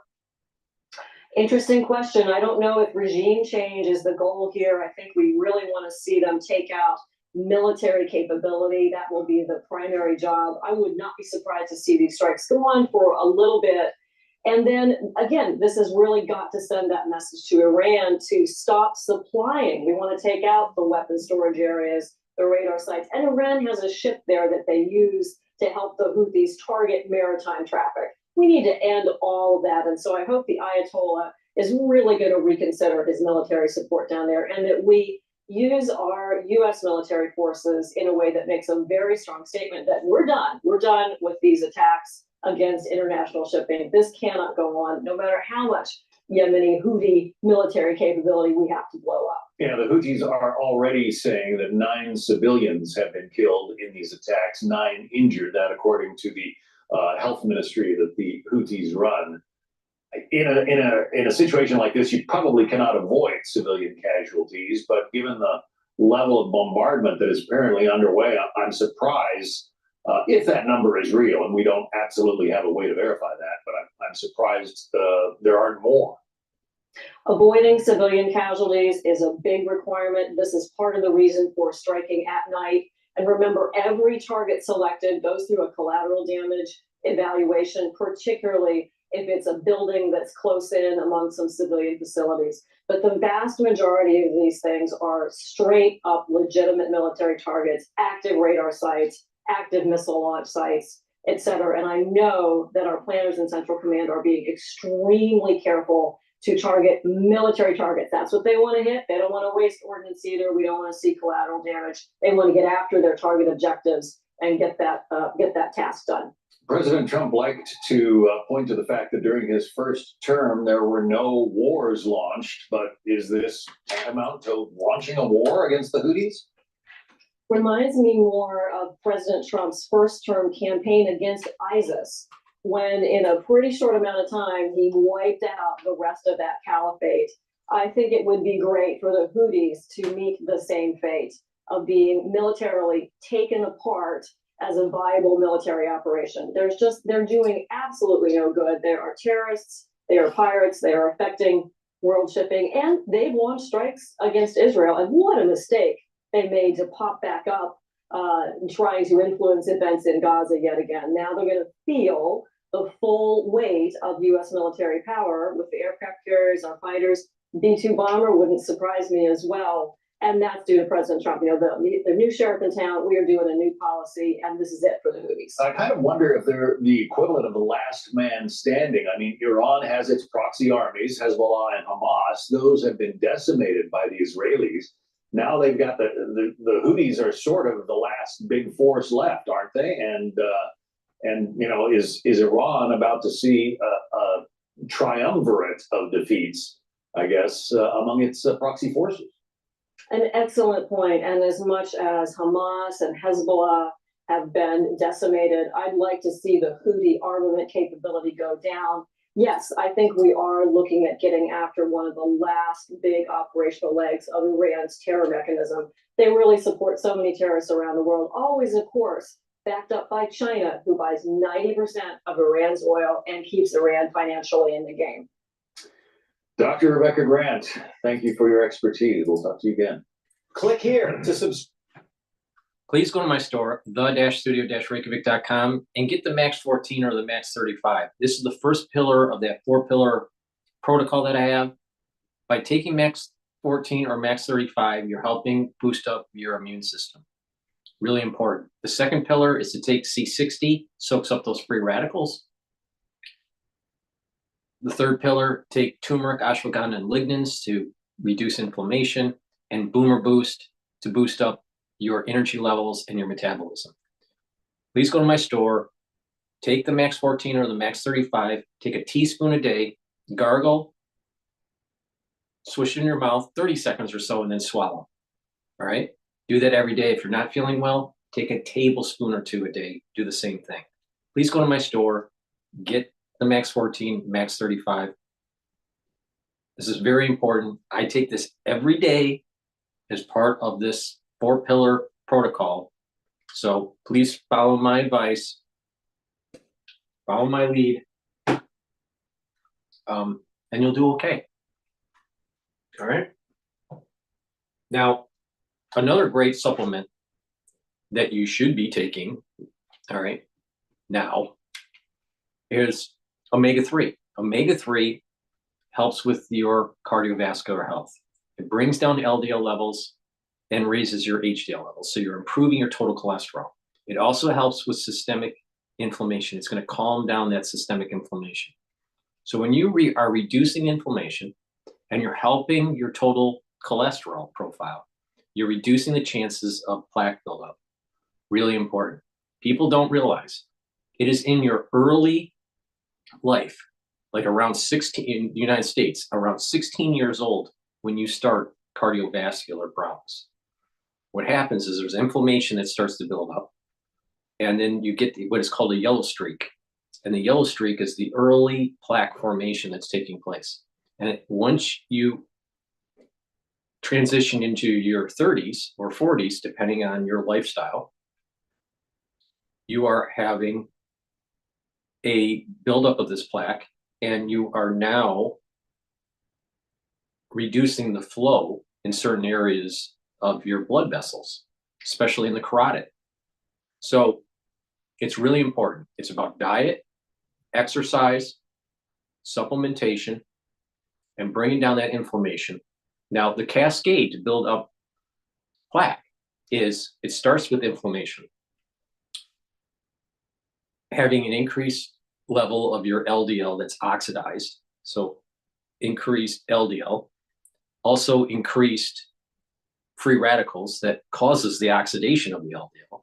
And then because there's inflammation and slight microscopic tearing of the intima of your blood vessels, what happens is that oxidized LDL gets in the middle of your blood vessel and creates a signal that sends macrophages to it. So the macrophages eat up the LDL, oxidized. Well, that macrophage now turns into a foam cell, and that is the plaque that's building up. So to have plaque build up, you have to have inflammation. You have to have free radicals in your bloodstream. You have to have damage because of the inflammation on your intima. And when that all happens, you are starting to build up plaque. And that's starting at age 16, typically in the United States. 16 years old, you start having cardiovascular disease. Fact. You don't feel it. It's asymptomatic. You start having problems when your blood pressure is hard, or you're just not feeling well, or your blood flow, or there's more clots, or whatever, right? So pay attention. It's proper diet, exercise, and proper supplementation. Please go to my store, the-studio-reykjavik.com, and get the omega-3. Very important to take every day. Oh, and by the way, omega-3 helps to prevent the red blood cells from sticking too much. So that's reducing clots, reducing clot formation. So please go to my store and get the omega-3. This stacks really well with natto kinase and other supplements that help with your cardiovascular health. I have a longevity box called the Cardiovascular Health Box. It's at a discount. You take all those supplements, and guess what? You're reducing your chances of building up plaque. And if you do that protocol for a whole year, guess what? What you have built up will shrink. Please go to my store, the-studio-reykjavik.com, use discount 5, and you get $5 off. It behooves you to really pay attention to what I have to say, because I am the most comprehensive on this than anybody that you listen to. Anybody. But like I said, with Dr. Sinclair, he's so narrow-minded because he's so focused on sirtuins and not looking at the holistic approach to the body. But he's the famous one. But he's still wrong. And oh, by the way, he has to dye his hair to make it look like he's younger. But the reason why he has to dye his hair to make him so he looks younger is because his protocol is wrong. Okay. All right. I want to transition. I don't know how well this video is going to play out. This is Alan Dershowitz warning the Jewish nation. All right. It's a little lengthy. I'll probably try to skip through this. We'll see what happens. If I have not seen this video, I don't know, but let's see what they have to say. So Alan Dershowitz, Jews have no idea what's really happening in America right now. So let's just get an idea. Anti-Semitism is like a virus. I think the first person to say this that I know of was Rabbi Lord Jonathan Sachs. And what does he mean? It mutates. Basically, the virus can, sort of like what we've seen which happened with COVID. Viruses learn how to adapt to different environments and reshape themselves. He's saying a lot of words that trigger stuff. I'm going to fast forward that. Let's get to the point, dude. Went too far. There you go. So please, if you could elaborate on what you mean when you say we're facing a new anti-Semitism. What is new? Anti-Semitism is as old as recorded history and maybe older than that. Yeah, But but anti-Semitism why is- do we need a Harvard professor to tell us this? Let's continue. It, like viruses, it mutates. All right. It I know what figures I out. get what he's saying. All right. Because of the censorship on YouTube, and he keeps on saying words, and because I'm trying to give you ideas to improve your health, if certain words are in the background and certain things that I tell you to do to improve your health, the algorithm makes a correlation that I'm saying things together, which I'm not. So I can't even play this fucking video because of this. This is the crazy crap I got to deal with the censorship on YouTube. You know? I can't even play this video because of the words they're using, even though it has nothing to do with the subject matter.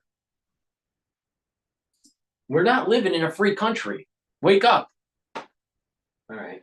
Unfortunately, I can't even play that video without getting strikes. That's a damn shame. All right. But of course, you'll have Semites out there saying that I'm trying to just censor, a certain perspective, which I'm not. But all right. Oh well. All right. Let's. I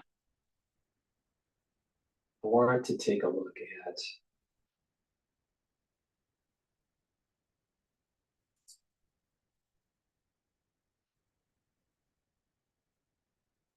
I want to go to Fox Business. They're talking about President Xi.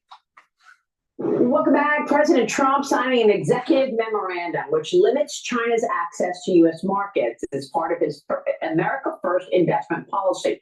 This policy orders the Committee on Foreign Investment in the United States to block Chinese investments in sensitive sectors such as technology, energy, and defense. It also looks into new auditing standards while pushing Mexico to impose its own tariffs on Chinese imports. And it aims to limit investment from U.S. pension and endowment funds into Chinese companies. Joining me now is the former Senior Director of International Economic Affairs at the Reagan National Security Council, Roger Robertson Jr., back with us. Roger, great to see you. Great to see you. And you were very happy about President Trump's America First investment policy.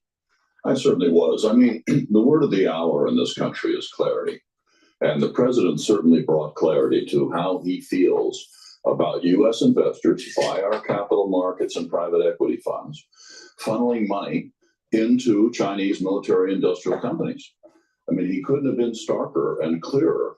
I just have a quick quote or two from the document. Yes, go ahead. It says the United States will use all necessary legal instruments to further deter United States persons from investing in the PRC's military industrial complex. He goes on, the United States will establish new rules to stop United States companies and investors from investing in industries that advance the PRC's national military civil fusion strategy. Well, I was so happy to see this as well, because you and I have been talking about this for years. Literally, we've worked together on the Underwriting the Enemy series for Fox Nation. And this is something that we continually point out, that so many companies that are trading on our exchanges, U.S. exchanges, are Chinese companies that don't even follow the same audit rules that regular companies, American companies do. And they're tied to the PRC. So what do we have happening here? Ordinary investors funding the expansion of America's number one adversary. Well, that's certainly the case. You know, over the past 25 years, we've seen some 5,000 Chinese companies enter our capital markets. No screening, no diligence, no regulatory oversight, no even interest in whether they're being sanctioned by the United States simultaneously. All manner of corporate bad actors, including the sanctioned variety, as you often pointed out, are in this mix. We're talking about companies that have been implicated in, for example, equipping concentration camps, trafficking in slave labor, aiding and abetting genocide in Xinjiang, the architects of the surveillance state. But the president was really focused on something even more dangerous and insidious, which is our company, those Chinese companies that are directly involved in the manufacturing of advanced weapon systems for China. For example, the hypersonic glide vehicle, the last two aircraft carriers, 6th generation fighter aircraft, and modernized ICBMs targeting American families, not just military installations. Well, I think that President Trump is clear-eyed about China as the #1 adversary of America, but we're Phoenix Energy, a family-owned oil company focused on unleashing American oil from North Dakota and Montana. We've already sold over 2.9 million barrels. Is the #1 adversary of America, but he knows he's got to get along with China. It's the 2nd largest economy. So that's why I think he says things like Xi Jinping is my friend. I get along with Xi Jinping at the same time that he's slapping tariffs on China. Well, thank goodness that there's a two-faced event, in a sense, in the best sense of the term, going on here. I think the president is a serious diplomatic fellow, and he knows how to keep these guys on side to the extent that he can. But when it comes to the vital interests of the United States, he's there four square. And one of the most difficult has been the matter of the capital markets and private investor funds. I mean, these have flowed in the trillions of dollars over these 25 years. Yeah. And you can just imagine, we wake up in the morning and we wonder, how did they become a near peer competitor to us militarily?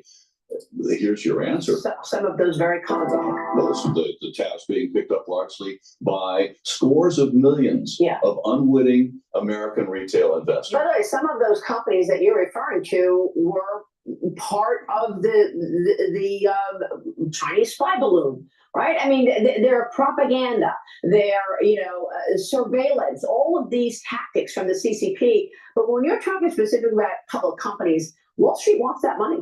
Chinese battery company Cottrell supplies 37% of the global battery market. It's going to go public. It's looking to raise $7.7 billion in Hong Kong.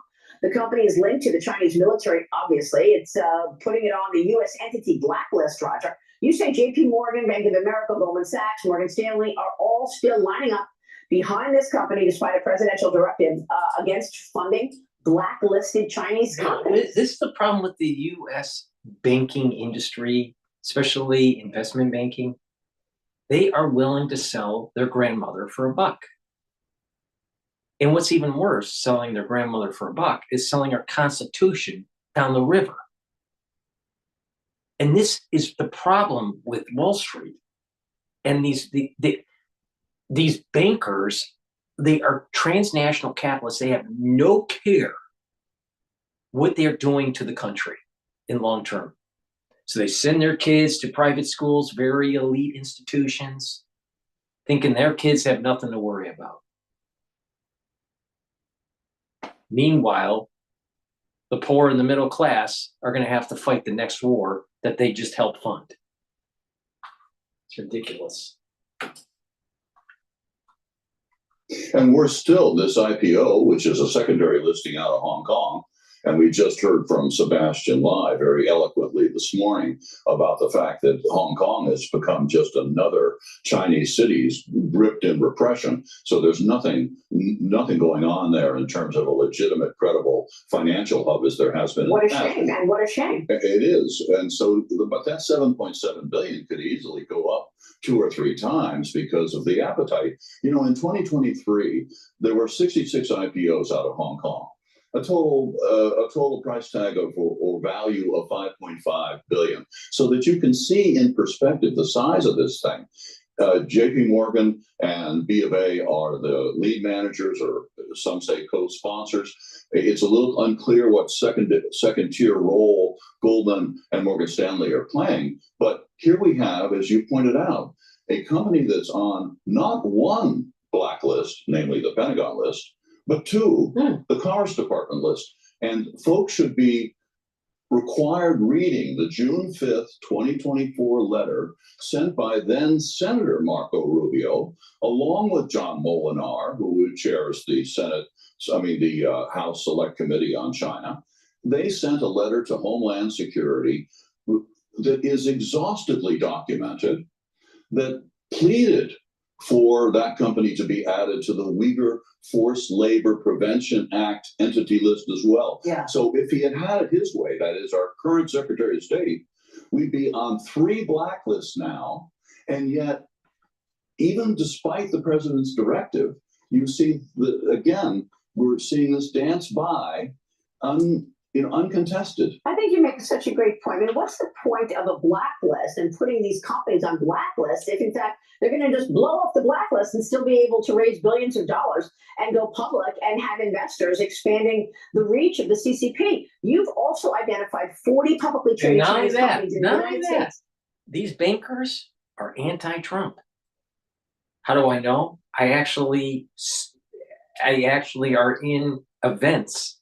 And, during cocktail hour or whatever, guess what? When you rub elbows with these people, they start having these little comments about how they, don't like Trump's policies and blah, blah, blah, because it's affecting their positions because of the tariffs or whatever. These people are literally dismantling the United States, and they are on the beneficial end, the financial end of this, benefiting from it. People need to wake up. People need to wake up. These people, the people that are in power, especially investment banking, most of them hate Trump, and they don't care about what they do to the country in the long term, as long as they are making money. Meanwhile, everybody else's sons and daughters have to fight the war. With strategic links to Iran attracting at least $6.25 billion to date. So you've got the Iranian bad actors as well. Tell us about that. Well, that's about a year old in terms of the data, but we went then and did that together, as you'll recall. And what we found in that research effort was, again, 40 publicly traded of China's largest companies in the military, energy, communication and surveillance and infrastructure sectors that are keeping Iran a going concern. And yet we found, catch this, every one of those 40 are somewhere in the portfolios of American retail investors. Do you know that companies like Vanguard had 38 of the 40 1 year ago? I can't speak to it more recently. State Street was, a similar 32, I think. Well, you're talking about those companies are in exchange traded funds. Yes, yeah. Indeed. It's those index funds that you have to watch, as they say, yeah. Because that's where these companies are secreted. This is very important information, Roger. We so appreciate you bringing this to us because this is Wake up, America. Your country's being sold by the banker. Please go to my store, the-studio-reykjavik.com. Let me tell you the stack that will help with your cardiovascular health and your bone health. Let's talk about the bone health first. All right. You want to do some resistance training, taking calcium either through a supplement or drink milk. I prefer drinking milk. Now, take vitamin K2. It's going to help with the absorption. And take vitamin D3. This stack is very powerful to help to absorb that calcium, but that weightlifting is going to send a positive signal to your bones and your joints, and that signal is going to help to activate osteoblasts. These are cells that will actually deposit new bone matrix, and over time your bone density will improve. This is really important to do, especially when you get to about age 40 and you start losing bone density. Now, it happens more for females than males. All right. But if you start losing activity, even for males, you're going to lose bone density. So it's really important to supplement with calcium, drink milk, but also take vitamin D3 and K2 MK7 molecule. These are very high quality supplements. Take them every day. You get another benefit by taking the D3. It's also helping with gene expression and getting rid of cells that need to go into apoptosis. Super important for your overall health, just vitamin D3. But taking vitamin D3 with K2 is going to help with bone health, especially when you're doing that resistance training. Another thing that you want to do to help with bone health is create a vibration with the bone that you're trying to improve on. All right. So what happens, there's research has shown that if you are just doing like toe lifts, all right, so you just lift up your toes and just, all right, with your legs, and then have your heel come down on the ground, you're creating a vibration up through your leg, and that vibration signal is actually telling the osteoblasts to secrete bone matrix. Okay, so doing like jump roping or running will help.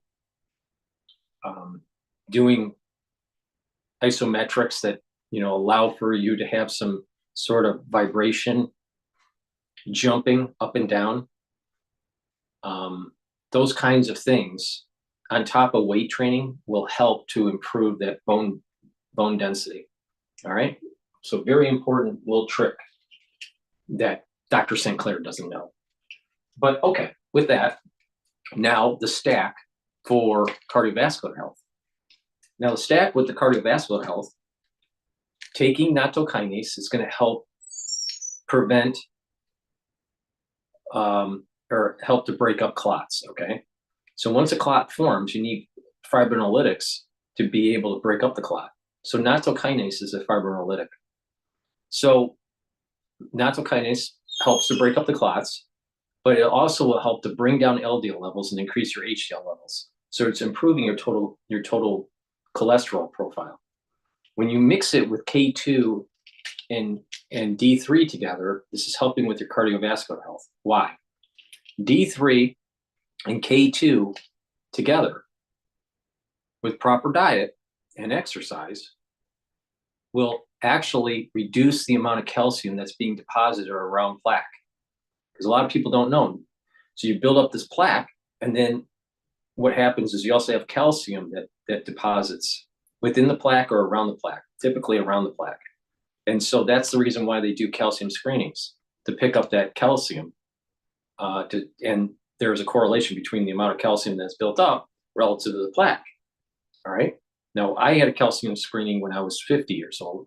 I had that calcium screening showed 0 plaque buildup. So it's really important. All right. Take vitamin K2, MK7, and D3, and it's going to help reduce that depositing of that calcium. And also the calcium that has been deposited will slowly over time pull out into your bloodstream. Okay. Now, again, nattokinase help with your lipid profile and also to break up clots because it's fibrinolytic. Great stack. This is a subset of a larger stack that I have in my cardiovascular longevity box. So it's a longevity cardiovascular box. If you want the full stack, all right, that will help to reduce plaque formation, and over time, within a year or more, you're actually going to have less blockage. So if you have a blocked carotid artery of, let's say, 50%, in a year, you may bring that down to maybe 35%. Another year, maybe down to 15%. You can't get rid of it all. That's impossible. But you can drastically change the blockage. And you do it slowly over time with proper diet, proper exercise, and the supplementation, especially in the longevity cardiovascular box, that will shrink the plaque and reduce the chances of building up more plaque. Now, why? It's bringing down inflammation, soaking up free radicals, reducing LDL. And when you do all that, you're reducing the plaque. All right? It's a really simple concept. So please go to my store, the-studio-reykjavik.com. Trust me, you don't want to have a stroke. You don't want to have a heart attack. A lot of people, they're not paying attention. They think they're really healthy. They don't get their calcium screening. They're working out, but they don't realize they have blockage in their carotid, or have blockage in their arteries. And then all of a sudden, bam, they're having chest pain, crushing chest pain. They're rushed to the hospital, and they're literally, in their eyes, you can see the fear of death. And they'll do anything in their power to get rid of the angel of death from them. But it's a lot of times too late. Some people die there. If you catch it a little bit early, if you're in that golden hour, maybe you can save them. Maybe give them a PCI, you know, an angioplasty or a stent. Maybe save their life. But when that heart has already been damaged, the tissue is dying. And what happens is it scars. And then what happens after that is that that scar tissue doesn't shoot the electrical signal properly. And it takes weeks for it to remodel. And a lot of people don't realize, and this is what happened to my brother. He had 2 heart attacks. The first heart attack, all right, and then all of the MI, all right. He didn't get a PCI because it was too late. There's medical reasons why that is. And then all of a sudden, 1 month later, he has another MI and dies. Now, what it is what happens is that when your heart is trying to remodel with the scarring, it doesn't shoot the electrical signals properly. So your heart doesn't pump properly. Not just that, that tissue that's starting to scar becomes weak and it can kind of balloon out and blow up. So that's the reason why you have to be really careful that first 14 days after your MI, or your heart will balloon out and blow up, literally blow up. Now, do you want that? Or do you prefer to like pay attention to me before you have that problem? Because guess what? There's an awful lot of people, they wish they paid attention when they're in the ER, when they're having that heart attack, and they see their life blowing past their eyes, you know, fast flash of life. And you see the fear. But usually it's too fucking late by then. All right. Let's listen to the deep state John Bolton, where literally the deep state is in his mustache.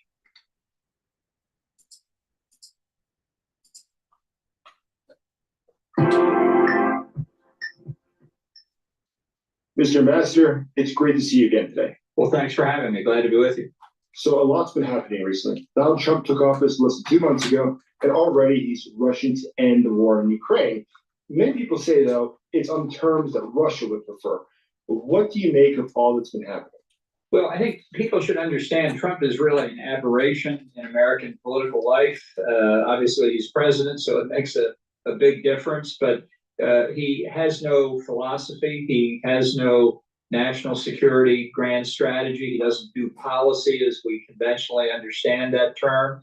With him, everything is transactional, episodic, ad hoc, and seen through the prism of what benefits Donald Trump. So he has said many times he sees foreign policy as being equivalent to the relations between the heads of 2 governments. So if he has a good relationship with Vladimir Putin, he thinks the U.S. has good relations with Russia. Now, I'm not dismissing the role of personal relations in international affairs. It obviously has a place, but that's not how Putin sees things. He has a pretty clear-eyed view of what he thinks Russia's national interest is, and he thinks he can manipulate Donald Trump. Trump thinks they're friends. Putin sees Trump as an easy mark. Trump just doesn't get it. Now, conversely, if Trump has bad relations with a foreign head of state, then he thinks the U.S. has bad relations with the country. And unfortunately for Ukraine, because of the famous perfect phone call between Trump and Zelensky in the summer of 2019 that led to Trump's first impeachment, I think he's never had a good relationship with Zelensky, notwithstanding Zelensky's extensive efforts to try and overcome it. And I think that is part of what we've seen play out over the past several weeks.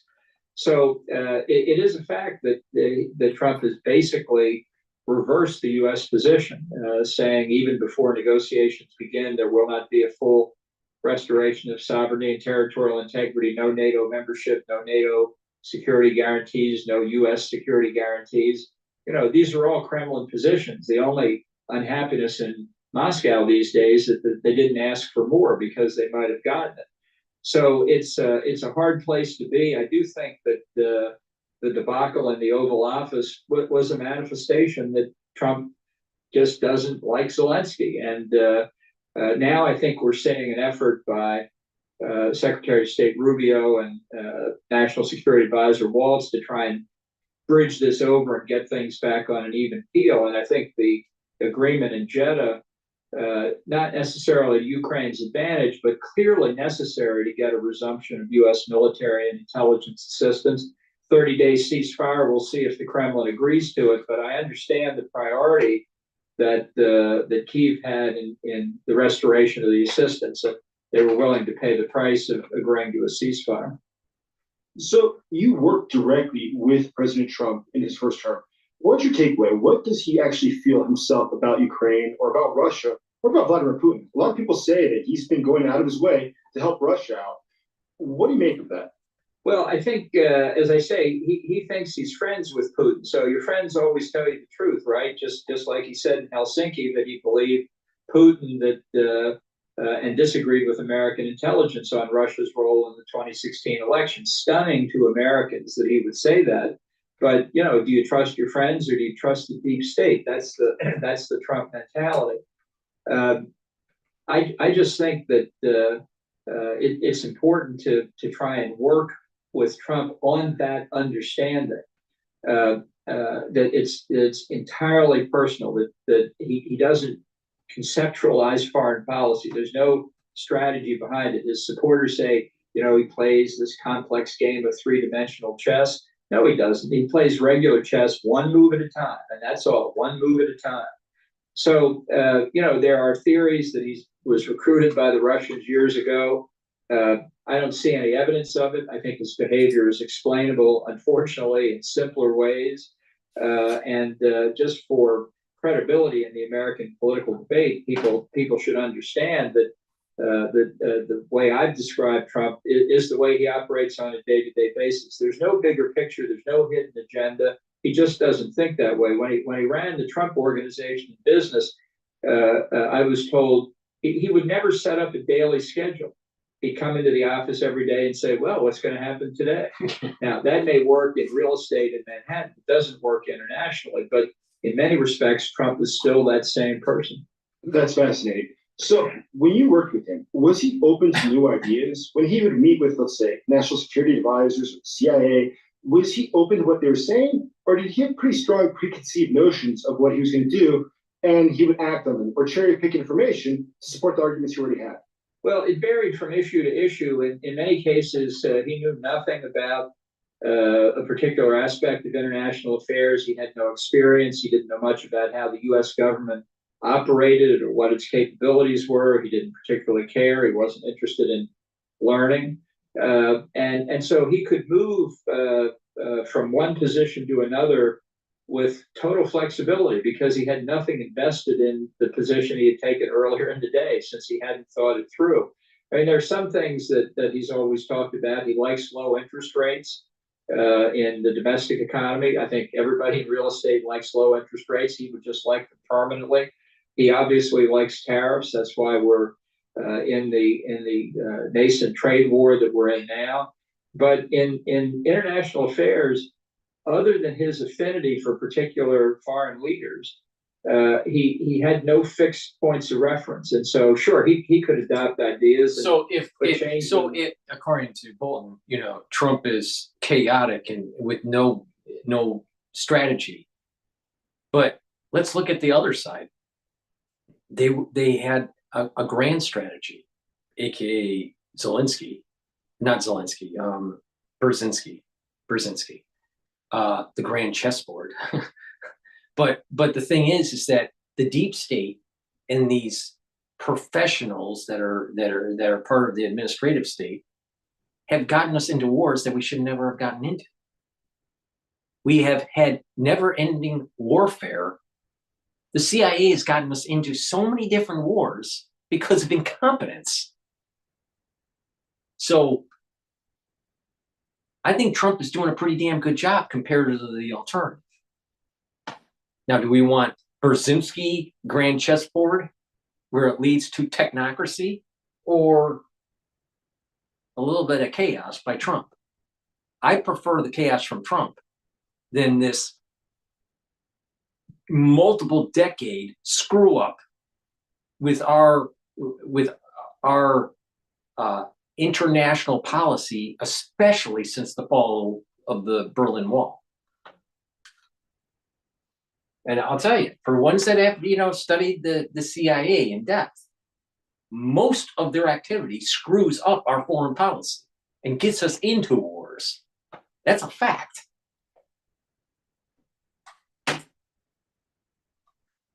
Very shortly thereafter, I said in my book that of the thousands of decisions that he made in his first term, you could take them all, put them together, and they were like a big archipelago of dots out there. Now, you can try and connect the dots if you want to.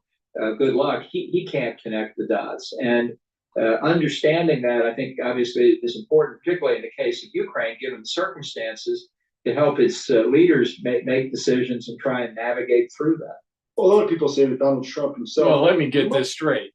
So if you de-escalate the war in Ukraine, you must be not part of the grand strategy. Now, what is the grand strategy? Resource extraction from Russia. Brought to you by CIA and Goldman Sachs.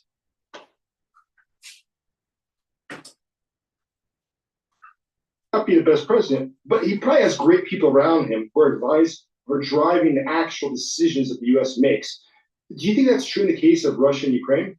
It's very hard to tell. I will say, unlike the first Trump term, where the White House leaked like a sieve almost from day one, so far, less than 2 months in, but so far there really been relatively few leaks. Now, why do you think that is? Why do you think that is, Bolton?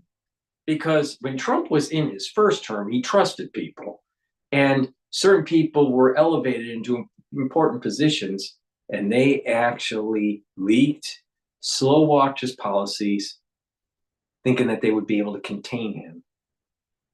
Now, he didn't win the 2020 election. He sits, plays golf, and starts thinking about, for 4 years, how he's going to make things better if he gets back into the White House. He gets back into the White House, and guess what?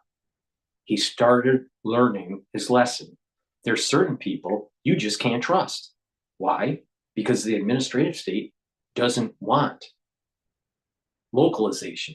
The administration state doesn't want America First policy.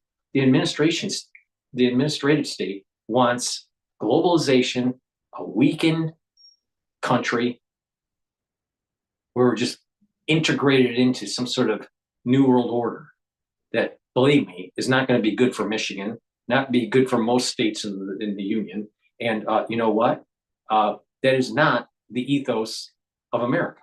The ethos of America is not shrinking, not becoming beholden to something else, but having our own self-determination, growing, getting bigger, like, Canada being the 51st state. And hell, just bring in, Greenland too. I wouldn't be surprised that, maybe we should be buying Australia. But the idea is America not shrinking, but getting bigger.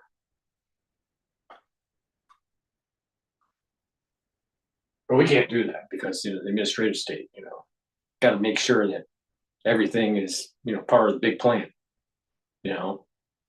Don't own anything, just rent it. You'll be happier.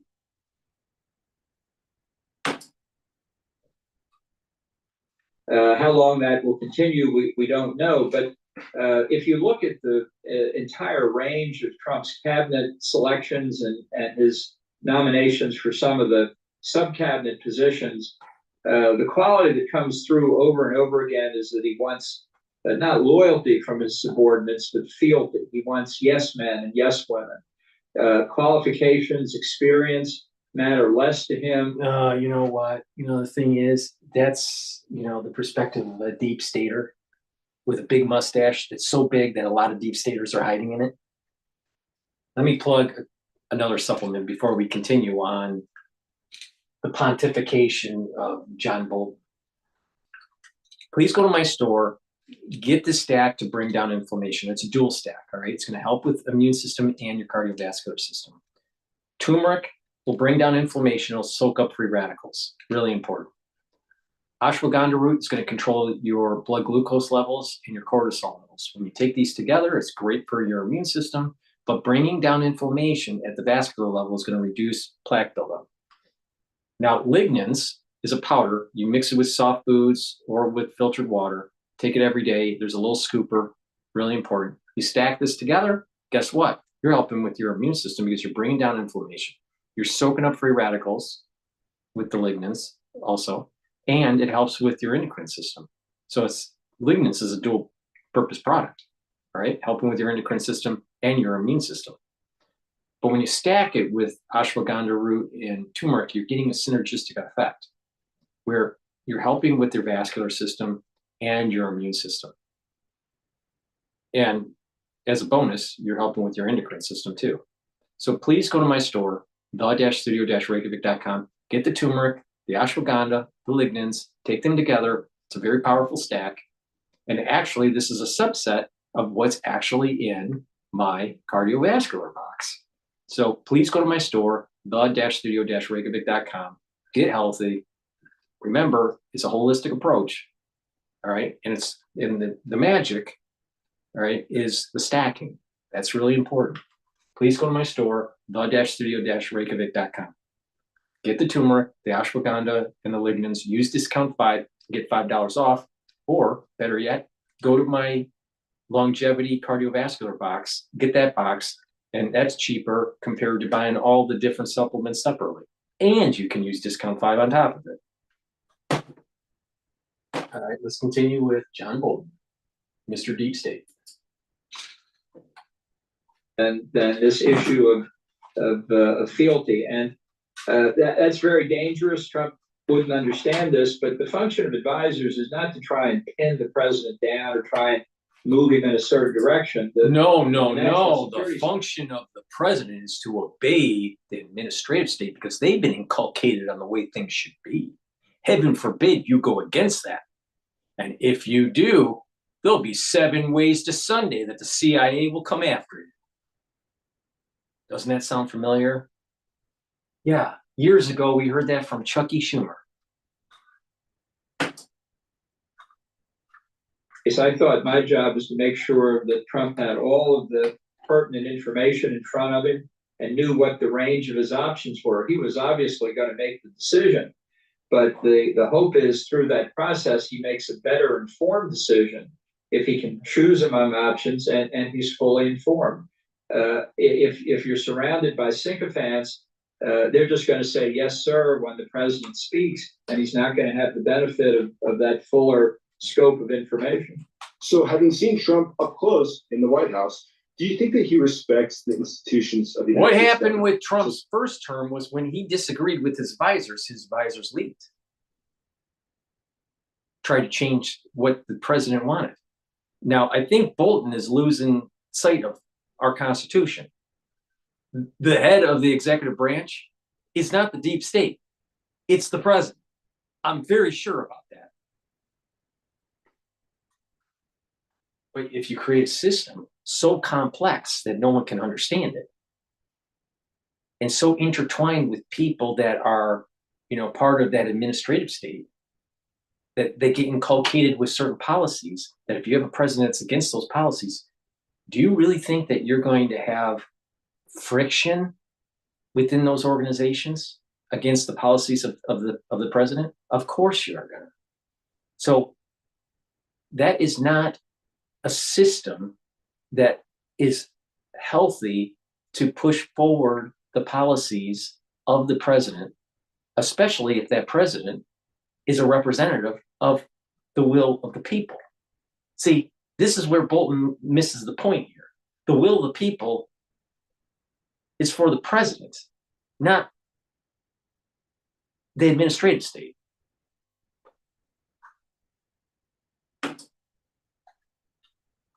It's military, it's intelligence services, or does he generally distrust them?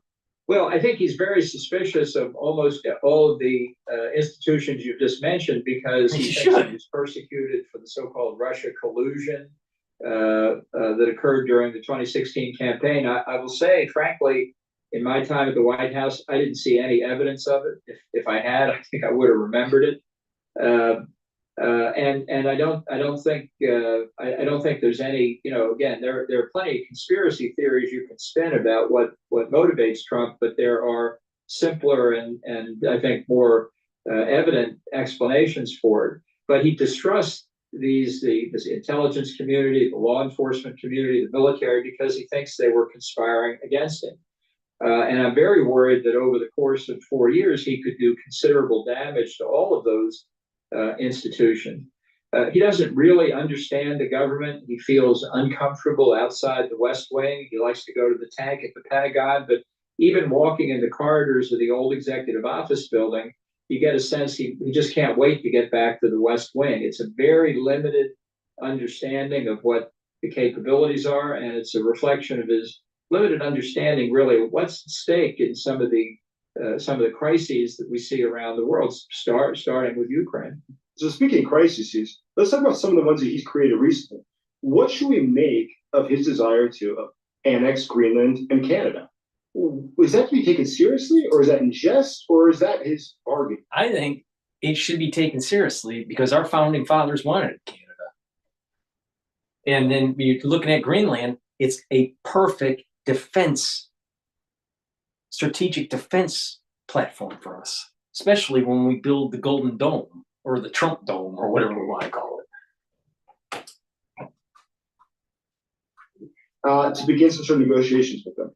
Well, again, Trump supporters say he's a master of the art of the deal. He certainly thinks he is, and that he takes maximalist opening bargaining positions, and therefore you should understand that a lot of what he says is just for purposes of negotiation.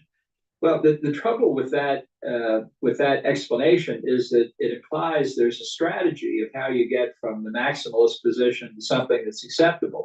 And he doesn't have that strategy. And it further doesn't take into account if everything you do is bargaining, then your friends are left uncertain really what your reliability is going to be in a crunch. And I think we're seeing that play out in the NATO alliance right now, unfortunately. If you take Canada as an example, if you bring it back to what I think is the foundation for a lot of what he says, he doesn't like former Prime Minister Justin Trudeau. Doesn't like him for a lot of reasons, and some of which have merit. But in being able to troll Trudeau by calling him Governor Trudeau instead of Prime Minister Trudeau, of talking of Canada not as a NATO ally but as the 51st state, he's enjoying himself denigrating Trudeau and Canada. The chances that we will actually do anything to try and annex Canada are between slim and none, because I think if he were to start down that road seriously, people would have to question his sanity and whether he was fit anymore if he ever was to be in office. And it's as an example to show how little he thinks about the consequences of his actions. He didn't like Trudeau. He didn't like Foreign Minister Chrystia Freeland as she became Deputy Prime Minister at one point during his first term. And by criticizing Trudeau and belittling him in Canada, Trump has had the remarkable effect of moving Trudeau's party under a new Prime Minister into a competitive position in the parliamentary elections Canada will have later this year with the Conservative Party, which has seen its support drop like a rock because of Trump's criticisms. Now, if you said from the U.S. perspective, we'd rather have the conservatives in power, Trump is achieving exactly the opposite. So Canada is this is not serious. Greenland is a different circumstance, although Trump's lack of understanding makes it look like it's another part of a clown show. But the U.S. has had a significant interest in Greenland for good reason for a long time. After Secretary of State William Seward bought Alaska from Russia in 1867, he negotiated with with Denmark to buy Greenland. He just wasn't able to make a deal. The U.S. did buy the Danish Virgin Islands from Denmark in 1917 to guard the approaches to the Panama Canal. Roosevelt put Marines and Coast Guard on Greenland even before Pearl Harbor to help protect the North Atlantic convoy rights. Harry Truman offered $100 million for Greenland in 1947. Greenland's very important to the United States and NATO as a whole. You know, look at a map of the Arctic. It's pretty clear why. And now with global warming, the potential mineral resources of Greenland are more available, and allowing China or Russia to get a position there is just not acceptable. Now, all right, so again, we're 14 minutes into his pontification. I haven't seen one word that was positive about Trump. Now, it is impossible. I don't care if it's Genghis Khan or Hitler. There's always something positive with an individual. Now, they may have more bad than good, or some people have more good than bad, but there's always something positive to say about someone. Something. Now, one thing has he said that was positive. Come on, Bolton. Let's, I know you're, an intellectual. Let's just dig deep. Tell me something positive. Deal with this, both with the Greenlanders who are, they have a democratic government. We're not going to buy their territory from them, and with Denmark, which is also a democracy. And when you conduct negotiations like this in public, you push democratically elected leaders into corners. It's a self-defeating proposition. I think we looked at this in 2019 when Trump brought it up the first time. There are a lot of things we can do, and hopefully we can do it through a quiet negotiation and not do it under the spotlight. So do you think it's possible, though, that Donald Trump will forcibly try to take Greenland, or that he will somehow manage to destroy U.S. relations with Denmark in order to take Greenland? What do you think is actually realistically going to happen here? And going forward, though, how should any of these foreign leaders, whether it's the Canadian... Why should we care about Denmark? Really? Why? Danish, how should they be interpreting all that Trump is saying and doing? And what would you recommend they would react with? What should they do in response? Well, I understand it's very frustrating to have to put up with this. All I can say is I saw it daily for 17 months, but there's no prospect of American military force being applied against Greenland. Again, this would be impeachable. I think people would rise up if we sent the 82nd Airborne into Greenland. But in Trump's world, he doesn't understand how to achieve the objective that he wants, and he may have some idea that it would enhance his position in history if he could conquer Greenland. But it's not serious. It however shows an erratic, unsteady, and totally transactional presidency that has to unnerve our allies. And the best I can say is just grit your teeth. I mean, I know we've got a long time to go.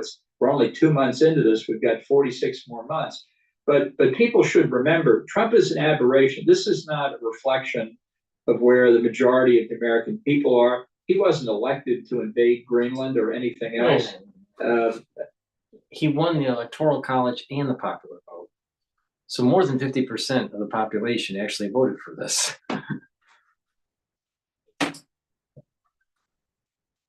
And he himself said he wanted to end the endless wars, which he's now trying to do unfortunately in Ukraine.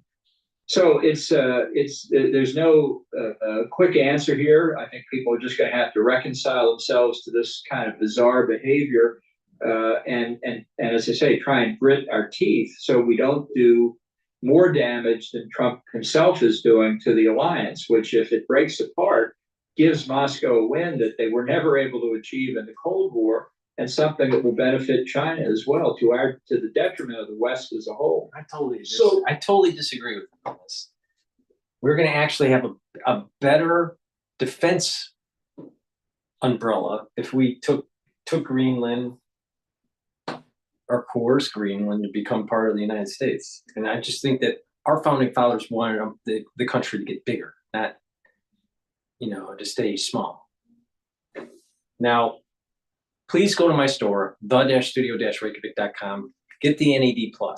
NAD+ supplement will boost up your NAD levels. That will help to boost up your glutathione, which is a pathway to soak up free radicals, really important. NAD+ also helps to repair your DNA. That DNA is your cellular DNA and your mitochondrial DNA. That's really important when you get older. When you get older, you have more nicks and damage to your DNA, and you need help to repair it. NAD+ will help with that.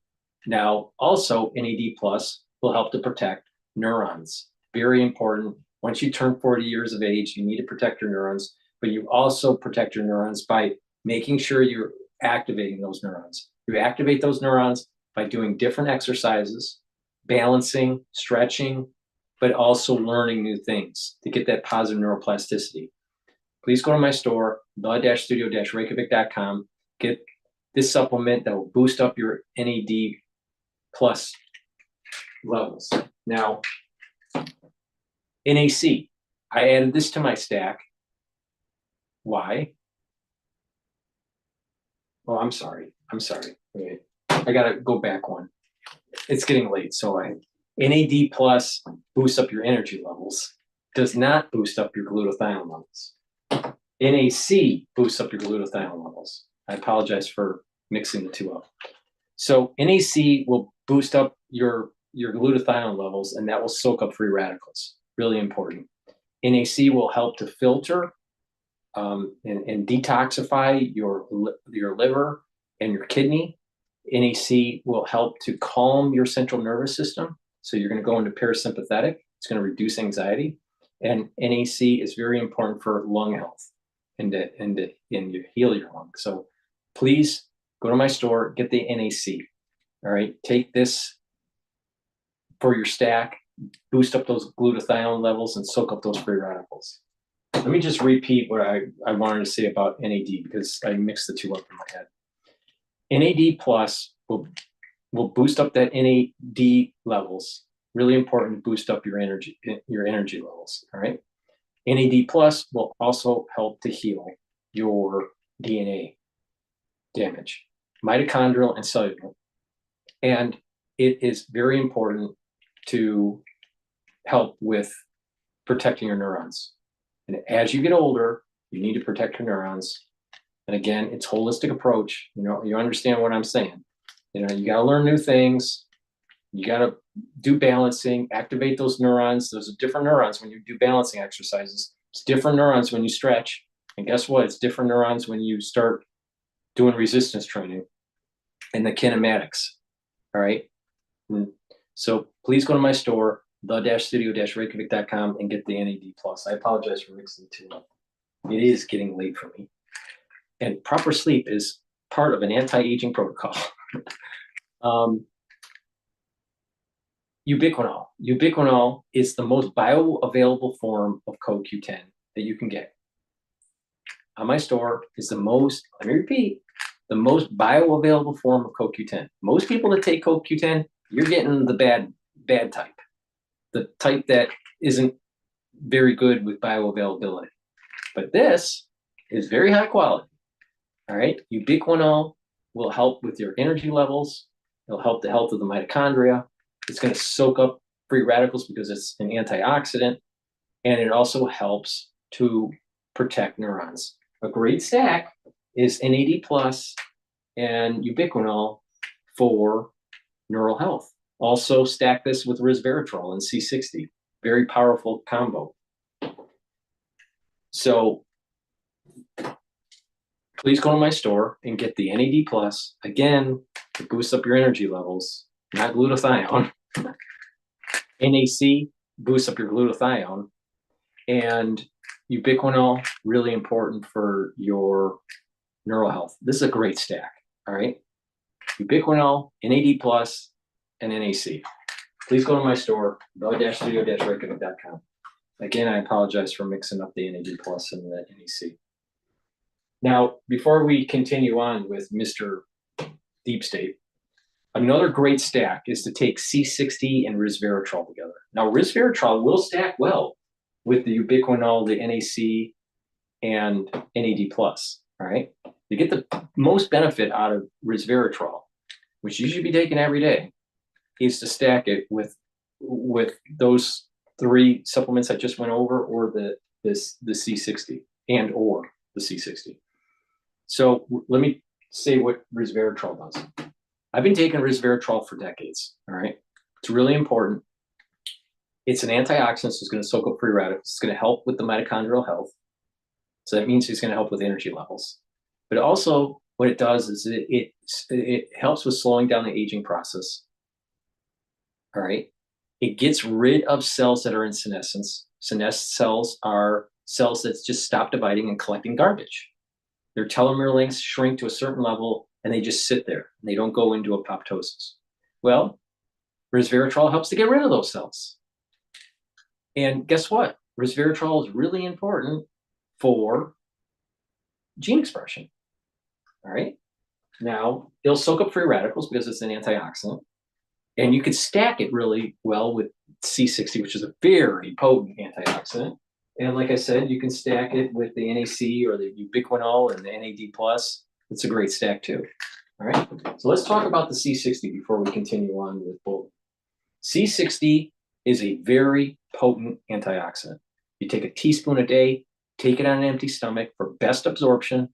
If you work out, take it before your workout. It'll soak up the free radicals while you're working out, and you'll recover quicker. You'll notice that your recovery is quicker. All right. Take a teaspoon a day, every day. All right. Now, I'm going to tell you some things that I've noticed with this since I've been taking it for years. But you can get it in a 2 ounce, a 4 ounce, or an 8 ounce configuration. Get the higher ounce configuration. It's cheaper for you per ounce. Okay. On my store, the-studio-reykjavik.com. Now, you can get the C60 in MCT coconut oil. You can get it in extra virgin olive oil or in avocado oil. Again, take a teaspoon a day. If you work out, take it before you work out. If not, then just take that teaspoon a day on an empty stomach for best absorption. And what you're going to notice is that your energy levels are going to go up because you're increasing the health of your mitochondria, and your mitochondria produces lots of ATP, which is the energy source that your cells need. So you're going to have more energy. Your cells are going to perform better because it has more ATP, and it's soaked up the free radicals that are floating around in the cell. All right, and your bloodstream. But the thing is, it's soaking up those free radicals, and it's reducing the stress on the cell. So the cell is going to perform better. Okay. C60 is a molecule, 60 carbon molecule that will soak up hundreds, almost 1,000 times more than vitamin C. You can't take enough vitamin C to be able to equal this. You can't digest it. But the thing is that with C60, with just taking a teaspoon a day, you can take a tablespoon, but that could be expensive for you. But the thing is that a teaspoon a day is what I do, and I do it every day. All right, and it's soaking up those free radicals.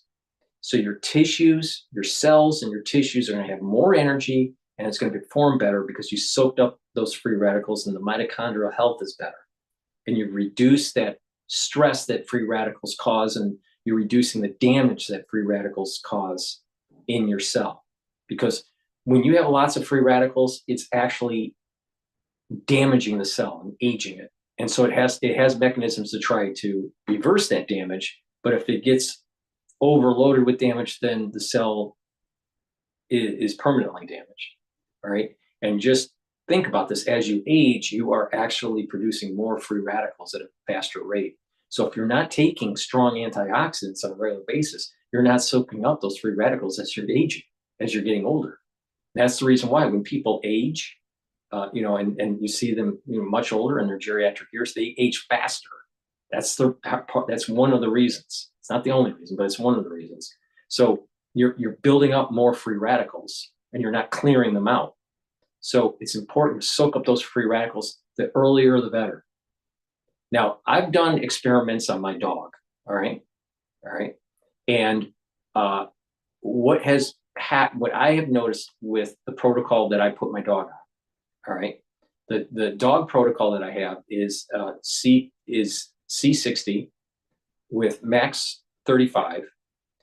And to help with the health of the thyroid, I give the dog drops of iodine. All right. 2 drops of iodine a day. And I give it the Boomer Boost, or not the Boomer Boost, the Gladiator barley, not the Boomer Boost, but the Gladiator barley, and a high nutritious multivitamin powder that is just for pets, okay, not for human consumption. So the dog gets a multivitamin that's special for pets. And NMN, I give the dog NMN. And 2 drops of iodine, 2 scoops or a scoop of, depending on the size of the dog, my dog's small, so 1 scoop. 1 scoop of the Gladiator barley. All right, and the Gladiator barley is helping with soaking up free radicals, bringing down inflammation, all right, giving those energy levels and detoxifying. And the C60 and the max 35. All right. And I do that every day. All right. And what I have noticed with my dog, I've had 2 dogs in my life. All right. And a couple cats, but I don't like cats. Right. So I don't have any cats anymore. But the thing is that the dog, my first dog, I didn't have it on a anti-aging protocol. And that dog aged and ended up getting cancer. All right. I tried an experiment with this, with my current dog, and this dog is super healthy. All right. And you can see it in the coat. All right. I have a rat terrier, like a rat terrier beagle mix. All right. Breed. Very energetic. All right. And the coat, you know, normally when a dog gets to about 5 years of age, they start whitening with their muzzle, right? Or their hair is a little harder, or they start to gray. You don't see that at all. Or sometimes you would see in an older dog, you would see like maybe a glaucoma that's starting to set in, right? Or the eyes that don't look as healthy as they age. This dog shows no signs of aging.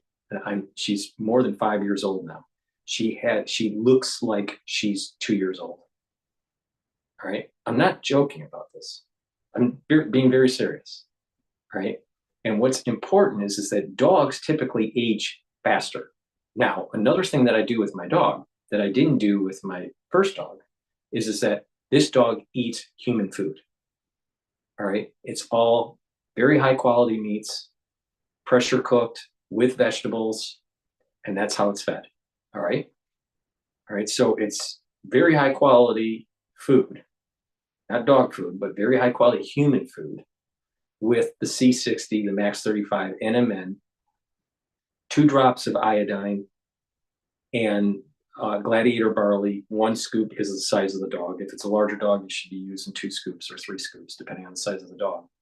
And then the max 35. Max 35 helps with the immune system and neutralizes pathogens. All right. So you're helping with the gut health too. All right. And then this dog, high quality dog multivitamin probiotic powder that I purchased that is part of her protocol. All right. This dog's doing really well. Now, dogs age usually fast. I personally think that to find the cure for cancer was actually find the cure for cancer for dogs first. But the thing is it works. All right. And so the thing that the thing that I noticed with me is that when I started taking C60, teaspoon a day, every day, all right, I used to have glasses, farsighted with stigmatism. Within 2 to 3 months, I didn't need to wear my glasses. All right. Now, so that's only 2 to 3 months. Now I started wearing glasses at, I don't know, age 19, 20, when I started doing CAT. All right. And and people know that if you use glasses all the time, your eyes actually get weaker. All right. So I noticed that my eyesight was getting better, but I also noticed that my energy levels were much higher. All right. And that the energy levels, seeing the change in energy levels for me was probably within that first month. Okay. And then when what happens is that as you're soaking up these free radicals, there are positive results, not just with energy levels, but you're also noticing that your immune system and your endocrine system is performing better. And because you're soaking up those free radicals, you just have more. You can fight something if you've contracted something, and your body has more energy to fight it. All right. So that's really important. So that's helping with your immune system and your endocrine system. All right. I've known people that have been using C60 for other ailments like autoimmune. All right. Because the thing is with autoimmune is that what you'll notice is that there's like an inflammatory response that activates the cascade to produce more antibodies that will attack tissue. But if you calm that cascade down by soaking up free radicals, reducing the stress at the cellular or at the tissue level, and you're bringing down inflammation by taking the turmeric and the ashwagandha together, what you're doing is you're calming down an autoimmune disorder. Now, my research on HIV, taking a certain protein and purifying that protein, and you can actually calm the immune system down. Because what is HIV? HIV has proteins that actually weaken the immune system, but it's also a pathogen that spreads in your body. All right. But if you purify the protein, then what happens is that you can actually calm the immune system down, and that's a treatment for autoimmune disorder. But you can't do that because it's not FDA approved. But what you can do is you can mimic the same effects by taking supplements, by calming the immune system and reducing the oxidative stress. And this is the genius of what the research I did over at Harvard, all right? That you can calm down the immune system and soak up free radicals, and you're actually improving your immune system. And this is the reason why what I have to say is far more important than anything that Dr. McCall has to say. All right. So let's get back to the point. C60, you can get it in a 2 ounce, a 4 ounce, or an 8 ounce configuration. You can get it in avocado, extra virgin olive oil, or MCT coconut oil. All right. Take a teaspoon a day and soak up those free radicals.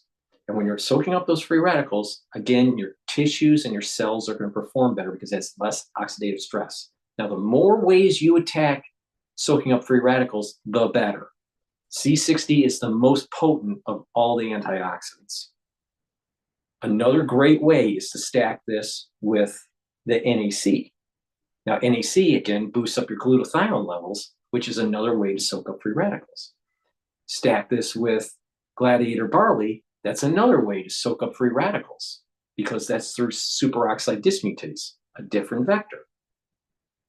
Taking resveratrol also soaks up free radicals another way. Taking vitamin C soaks up another way. So the more ways you soak up, even though they are less potent, are synergistic with C60 because what you're doing is you're tricking the body to soak up these free radicals at different points in the free radical cascade. And with C60, as it's in your bloodstream, it's going to soak up the free radicals in the bloodstream, preventing oxidized LDL. What was I saying? Oxidized LDL is what helps form plaque. Well, if you don't have oxidized LDL, you can't form plaque. You can't. It has to be oxidized. So if you soak up as much as you can, then you're reducing the chances of plaque buildup. But over time, if you follow that cardiovascular protocol, you can actually shrink the plaque.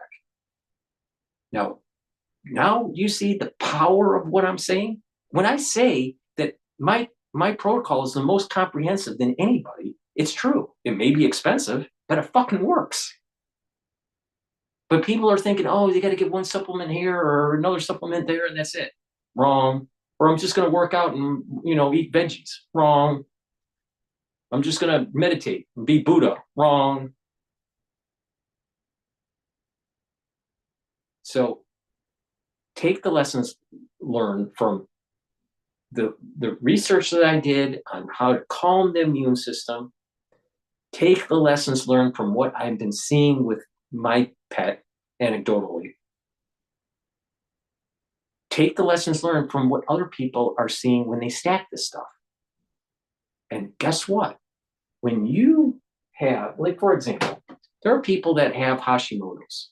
That is an autoimmune disorder that actually attacks the thyroid. All right? And what happens is that when you're attacking the thyroid, your thyroid hormone will increase at first as the cells blow up. And then when you start to lose function of those cells, because you have less cells in your thyroid, then what happens is that your thyroid hormone starts to go down. So there's kind of an initial spike and then there is a decline. All right, that's bad. That's bad. All right. But if you can calm the attack, the autoimmune attack, by bringing down inflammation and soaking up free radicals, then what's happening is you're actually reducing the damage to the thyroid. The same principle with people that have autoimmune disorder with the pancreas. Now do you understand that when I say I'm the most comprehensive on this, just these little tidbits that I'm telling you, it's self-evident, it's axiomatic, but you got a lot of celebrity docs out there that get much more notoriety, that built up an empire, but their protocol isn't comprehensive. It doesn't work as well. Part of the reason is because they're not a polymath. But okay, with that said, all right. So get the C60, soak up those free radicals, and what you're going to notice is your energy levels are going to go up. You're bringing down that reactive oxygen species stress. So your tissues are going to perform better. Your organs are going to perform better. Your glands are going to perform better. That means your endocrine system, your exocrine system, and your immune system is going to perform better. And not only that, C60 improves the mitochondrial health of your neurons. So you get the oxidative stress in your neurons, and guess what? That C60 is going to soak up those free radicals. So it's going to improve the health of the neuron and boost up the health of the mitochondria. And you need lots of mitochondria in your neurons to make neurotransmitters and to shoot off those neurotransmitters. So when you get older and you got lots of free radicals floating around and you're not taking a strong antioxidant like C60, your neurons are aging faster. Your immune system is aging faster. Your liver is aging faster. So don't be surprised that your body is falling apart faster. Please go to my store, the-studio-reykjavik.com, get the C60, take a teaspoon a day. Some people do take a tablespoon when they're rich. But the thing is that I take a teaspoon a day, all right?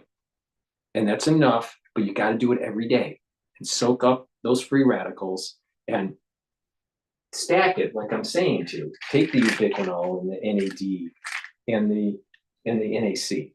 You're helping with your neurons and you're soaking up those free radicals in different ways. All right. And of course, the NAC helps to repair the DNA damage. And that's obviously the more DNA damage you have, the faster you're going to age. So you want to repair that as quickly as possible. So I just gave you a great stack. All right. Now, if you don't believe me, do an experiment. All right. It's all seeing is believing, right? Do an experiment. For 1 year, take C60 every day and document in a journal how your body's improving. And what you're going to notice is your eyesight's going to get better. You're going to notice that your immune system's getting better. You're going to notice that you have higher energy levels. You're going to have more vitality. You're going to see positive effect. You're going to think more clearly. Your memory will be better. And document this over a year. And then you're going to realize, wow, Dr. Paul Cottrell was right. So please go to my store, use discount 5. The stuff works. Use discount 5 and get $5 off. And again, anti-aging boxes and longevity boxes have a built-in discount compared to buying the products individually. So it's better to get an anti-aging box or a longevity box and use the discount 5. All right, let's continue on with Bolton. I apologize for being long-winded, but I think it was important for me to express that I've been experimenting for approximately 3 years now, maybe, yeah, it was 3 or 4 years now on my dog with the C60 and this protocol that I was telling you about, and it's working. All right. And dogs age, anyone that has had a dog, they age fast, especially a beagle mix. All right. So, guess what? You might want to listen to like an anti-aging protocol for a dog and see what, there's many things that we can learn from animals because we're part of the evolutionary process, right? But not just that. I've been doing this for a long time. All right. And the aging is slower for me, for sure. But, if you don't want to listen, don't listen. What should the NATO allies be doing at this point? If they realize that Donald Trump is doing things that are bad for the alliance and perhaps even favorable to Russia, what should they be doing to win him over? Well, from their perspective, they need to try and find ways to work with him. It's hard to predict who will be successful. It looks, for example, like British Prime Minister Keir Starmer has so far a pretty good relationship with Trump. I wouldn't necessarily have predicted that, but it looks like it's off to a good start. Prime Minister Meloni of Italy, I think, has a good relationship. So does Viktor Orban of Hungary. That's not a pattern we'd like to see repeated. But I think leaders are going to have to think about how to flatter Trump. I mean, I'm sorry to have to say that, but that's what gets to him. So my recommendation to President Zelensky would be to do what Shinzo Abe, the Prime Minister of Japan, did in the first term: nominate Trump for the Nobel Peace Prize, and do it quickly before somebody else thinks of it. It's a good idea. So let me ask you just one last question, Mr. Messer. If you were in Oval Office today, how would you see ending the war in Ukraine? What would be the next steps? Well, I think he wouldn't. Wait, I don't even know what he's going to say, but I have a certain opinion, a certain bias against Bolton. I'm willing to bet he's going to say bomb Putin, all right? Because ending the war in Ukraine is unacceptable for the national security state. But let's just see what he has to say. Give him the benefit of the doubt. But what to do? Trump has moved so far away from what I think are core American interests that our hope has to be that Putin makes a mistake here. So far, he has played it from Russia's point of view pretty sagely. He's just let Trump make one concession after another. He hasn't rushed to come to the bargaining table. How he addresses this proposal for a 30-day ceasefire that came out of the meeting in Jeddah between the Ukrainians and the Americans will be an interesting test. His apparent inclination is to reject the idea of a 30-day ceasefire. That could irritate Trump. Trump has flipped on leaders where he thought he had a good or a bad relationship and come out the other way. I don't think this alone would do it for Putin, but Putin we shouldn't overestimate the enemy either. I mean, we shouldn't underestimate them, but Putin could make a mistake here, and that's what I think the allies should seize on. I think Zelensky has, by accepting the ceasefire, has gone a long way to overcoming what happened in the Oval Office. There may still be more there, but he took the ceasefire, which I can't believe he's very happy about. But he did what was necessary for Ukraine, and I think that's he's to be commended for that. Let me ask just one follow-up question to that. So what do you think that Donald Trump really wants to see come out of Ukraine and Russia? Is it just to have a peace at any cost, or does he have long-term plans for either? Well, I think he wants a success for Donald Trump. And he said during the campaign that the war in Ukraine, in fact, the war in the Middle East would never have happened if he had been president. Now, that's not a statement that's provable or disprovable. Putin has agreed with him in the case of Ukraine. That's part of how Putin has manipulated Trump. Zelensky should probably do the same, but it's you have to convince Trump that if he stays in a very pro-Russian posture, which is where he is now, that will redound to his detriment. And if he can be persuaded of that and to switching back toward the Ukrainian side, that I think it's possible, although it will be difficult and people need to be very careful how they do it. But this guy is a perma-bear for the Cold War. Would be the approach. I'd be looking for ways to take advantage of mistakes that Putin will make, or go back over the past couple of weeks and see if there are things he's said or done that can be exploited to show that he's not on board for a real peace, that we know what he really wants. He wants to conquer Ukraine and return it to be a piece of the Russian Empire. He's basically stated that goal for the past 20 years. If Trump could be convinced of that, that might be a step forward. But the United States has stated very clearly since the fall of the Berlin Wall and Bush Sr. that there's going to be expansion of NATO.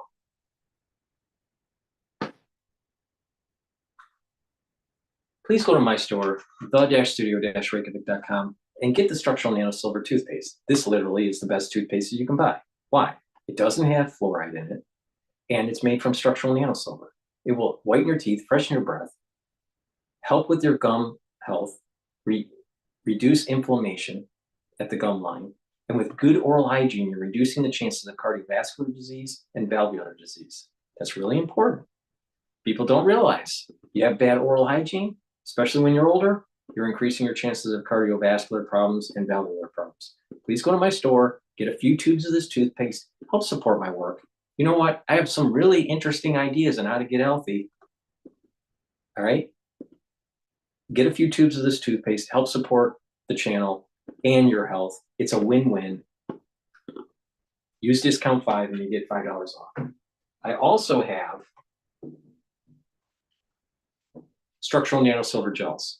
I have two types, one in a tube form and one in a dispenser. Use it the same way. It's a multi-purpose product. You should have some of this at your home or at work at all times. All right? Why? It'll help to heal a cut, a minor burn, or an abrasion.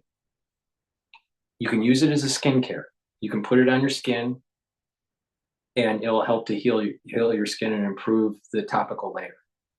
A great way to do it is to put it on your skin at night and then exfoliate in the morning. Also, you can use it as an aftershave. Guys, you shave your face, put it on your face, and it'll soothe that razor burn. Women, if you're shaving your legs, put this on your legs after you shave, and it'll soothe and help heal your skin. All right? The structural nano silver gel is part of a skincare line product. It's called the anti-aging skin health care box. All right, and in that box there's two types. One is the beginners or the advanced, and in the beginners you get the structural nano silver gel, the collagen, and the vitamin C. If you drink filtered water, the vitamin C cross-links with the collagen and it improves the dermal layer, and the structural nano silver gel improves the topical layer. In the advanced box, you get everything in the beginner's box, but you also get C16 resveratrol that will help with the basal layer. That's the layer that produces new skin cells. All right. And why resveratrol and C60? They're antioxidants, soaking up the free radicals. And resveratrol is getting rid of cells that are in senescence. All right? So you're reducing that stress load and improving the basal layer. So you're improving all the layers in your skin with the advanced box. So you can use it as a skincare. But also, if someone is not feeling well around you at work or at home, put this stuff, or you're not feeling well, put this on your hands, put it around your mouth, around your nose, around your ears, lightly coat your nostrils, stays active for 5.5 hours. All right? That was really important in 2020, trust me. All right? So this is way better than Perel. Perel will crack your skin. Perel is alcohol-based. It's going to evaporate. It only stays active for less than 30 seconds. This stays active for 5.5 hours. And it creates a barrier and it neutralizes. Really important. And you can put it on your face and around your mouth and in your nose and around your ears and all that. You can't do that with Perel. All right? So it behooves you to have this at your disposal at work and at home, just in case you need it. And again, it's a multi-purpose product. So please go to my store, get the tube version or the easy dispenser version. Both use the same way. All right. Now let's talk about a stack before we go to the next video. I'm going to go to Krugman on trade war, lack of consumer confidence. He's an economist, Nobel Prize winning economist, but he's a socialist. All right. And his economic theories suck. But with that said, I'm going to talk about a stack that could help here. Zeolite it will help with detoxification of your body. All right. It helps to remove heavy metals, toxins, and chemicals. So you take 2 small drops underneath your tongue, drink filtered water, do that every day. If you want a more intense detox, but you only want to do that once or twice a year, take 5 small drops underneath your tongue, drink the filtered water, do that every day until the bottle's done, do that once or twice a year. It's up to you. It's better to do a maintenance every day. Now, what's important is that you drink filtered water and you stop eating processed foods that have a lot of chemicals in them. All right. I've noticed that even in New York City water, that because I have zero water and it comes with a measuring device, that the last year and a half, the water particulate number is double before the filtration. So it used to be at around 25, 30, but the last year and a half or so, when it comes out of the faucet, it's at 50. All right, that's before it's filtered. Now, once it's filtered, then what happens is it turns to 0. So but the thing is that because there's more particulates, I'm burning through the filters faster. It's double the rate. Now, why did New York have more particulates in the water? All right, a big part of illness is what you consume. All right, so filter your water, super important, and also stay away from processed foods. And take a look at the chemicals around you in your environment. All right, at home, especially in the garage, basement, cupboards, cleaning supplies. Try to mitigate your exposure to them. If you have to have them, put them in containers that are double or triple layered. And that way you have less degassing and you're not breathing it in. You're not being exposed. Because these types of chemicals affect your immune system and your endocrine system. So take the zeolite every day, clean your environment, and filter your water and reduce processed food intake, and you're going to get healthier. All right. Now, when your body is functioning better because you've detoxed your body, you're not going to be so sluggish. Your body is going to perform better. All right. Now, when we get older, we start to atrophy. So it's really important to boost up your musculature. Now, taking Myotrol will help with the gene expression to build muscle and to maintain muscle. But it's hard to maintain muscle if you're full of toxins. All right, so you want, and you're sluggish and you don't feel well and you're always getting sick and blah, blah, blah, right? So you want to detoxify your body, but you also want to do some exercising. I've told you 1,000 times, four types: cardio, resistant, stretching, and balancing. They're all important. But when you're doing that resistance training, you're going to be activating your muscles, and with myotrol, you're going to have the gene expression that is needed to build the muscle. All right. So take the myotrol. This has flavonoids, lignans, and polyphenols to help with the gene expression for muscle. Now, this stacks really well with gladiator barley, because gladiator barley is a high density protein that will be the building blocks to build the muscle. But the myotrol is the gene expression to help with building muscle. Now, this is great for if you're an athlete, young or old, and you take this to improve your performance in your sport, or if you're older and you're not an athlete, all right, this is a great way to maintain and improve your musculature. Because as we get older, it's going to be harder to gain muscle. Now, I used to do triathlons, all right, in my 20s and 30s, and I'm pretty healthy, but it's still, being at age 50, in your 50s, all right, I'm not the same as I was in my 20s, all right? So gaining muscle, right, is a little harder for me because I'm older, right? Even though I'm doing all this anti-aging. Now, if I didn't do all this anti-aging, it would be even harder. But the thing is that you can improve your musculature by doing some resistance training, eating properly, taking supplements, and stacking them. Now, the point that I want to make with this stack is that with the zeolite and the myotrol, you are soaking up those toxins, excreting them out through urination in 6 to 8 hours. You're improving your immune system, you're improving your endocrine system. And when you're improving your endocrine system, you're improving your energy levels. And with more energy levels and a little bit of help of boosting up musculature with taking the myotrol, and again, lignans helps to bring down inflammation. So that's also going to help with your immune system and recovery time after your workout. This is a great way to get healthy, all right? Build up muscle, more vitality. You're improving your endocrine system and your immune system by detoxing, all right? So this is a good stack, right? Please go to my store, the-studio-reykjavik.com. Get the myotrol, get the deal. All right, let's go to Krugman and see how much of a social policy he's pushing on Bloomberg. Too many times athletes and entertainers get into partnerships that are transactional. But what we do well is... Paul, it's really good to get your perspective on this. What we're seeing is the soft data and the vibes deteriorate. When does that lead into that hard data? What's the lag time? We're only in 9 seconds of this video, and I can tell you what Bloomberg's doing. Bloomberg brings on a socialist economist that ended up getting a Nobel Prize, all right?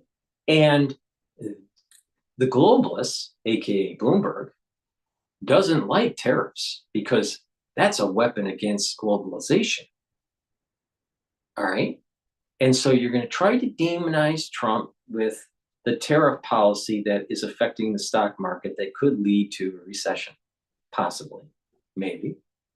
But if you bring on economists that are about a socialistic policy, about big government, right? They're going to have a negative outlook on this concept of America first, right? So let's just see. We're only 9 seconds in, all right? But you got to remember, Krugman, I'm sure he's not pro-Trump. And I don't know if he still writes for New York Times. I think it was the New York Times, but he used to, at least. He's a professor at the City University of New York. I thought he also did op-ed pieces for New York Times. Some of what I was hearing on your own program, some of the consumer-facing, businesses are already seeing it. So it probably starts to show. I mean, you got to bear in mind that even, when we get data for March, It'll actually be dated for the first half of March, really. And so it'll take a while before it's really in the numbers. But if this is for real, if this is really, if consumers are as upset as they say they are, this is going to be a pretty heavy blow to the economy. And that raises the silly question for me of like, are tariffs actually inflationary? Which raises the question, are we in like a trade war or a tariff war? And a tariff's one-time cost increase versus a trade war that can be really prolonged. Well, I think we are in a trade war, but even so, if it's like 25% tariffs on everything around the world, even that is a one-time pop in prices unless it somehow feeds into a continuing process. And one of the great unknowns here, I mean, there's so many unknowns, but one of the great unknowns is whether it's a one-time hit, whether it's something like a pop in the price of oil, which the Fed ignores because it believes that those don't lead to sustained inflation, or is this something that's going to sort of dislodge, destabilize inflation expectations and end up being a longer term problem. And I don't know. The point is that actually nobody knows, which is part of this environment of extreme uncertainty that is now surrounding everything. So how much stock, though, should we put in to this types of survey data on longer term consumer expectations? Because I went back and looked at what some of that survey data looked like in 2017 when we were kind of starting up the first sort of batch of Trump tariffs during his first term here. And you did not necessarily see that type of pessimism so soon in the process.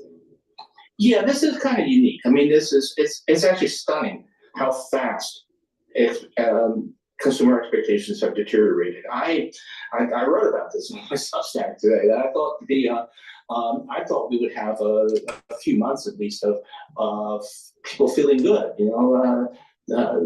Great, we've got a businessman president, he's going to bring things under control. But the combination of this, not just the tariffs, but the on again, off again, on again, off again tariffs, the confused rhetoric, and I think all of still the crazy stuff, we're going to annex Canada, has dislodged people's certainties about the future much, much faster than, I think it's probably a record. I don't think anybody's ever seen them deteriorate so fast under a new administration. And it raises a lot of questions too about monetary policy and what effect it can even have in this particular environment, not only given the speed of changes, but as you kind of alluded to, the idea that whatever changes today could change potentially next week, and for a Fed that, at least admittedly, is somewhat a little bit more long-term focused. I mean, how do you even go in there and have an honest conversation about what economic conditions are going to be like? I'm really interested to see there's some of your economic projections next Wednesday, but how much can I trust those projections given how erratic fiscal policy, or at least I should say Washington policy, has been? Yeah, the Fed is intelligent people, but who basically have the same information that you and I do. So they're as much as see as. Wait a minute. Let's rewind. And let's go back to the Biden administration with Janet Yellen telling Congress that inflation is transitory. That's Biden's administration, the Secretary of the Treasury, Yellen, misreading the data. Ph.D., well-known person, all right? And the Federal Reserve doing the same issue, misreading the data, groupthink, because they thought that inflation was transitory and they didn't raise rates. And then when they found out that it wasn't transitory, the Federal Reserve made a big mistake. They didn't shock the system by raising the rates higher at a faster rate to bring down that inflation because they screwed up. But this Nobel Prize winner can't see the forest through the trees. Now we have consumer sentiment that's consumer confidence is going down. Big part of that is the stock market's going down. Big part of that is because of the tariff war that's going on. But inflation isn't because of Trump right now. Inflation is still the afterglow from a Fed policy that was screwed up once they realized that inflation was not transitory. That was the number. They did 3 mistakes, the Federal Reserve. They misread the data. They thought that the inflation was transitory. They didn't do shock therapy. Second mistake.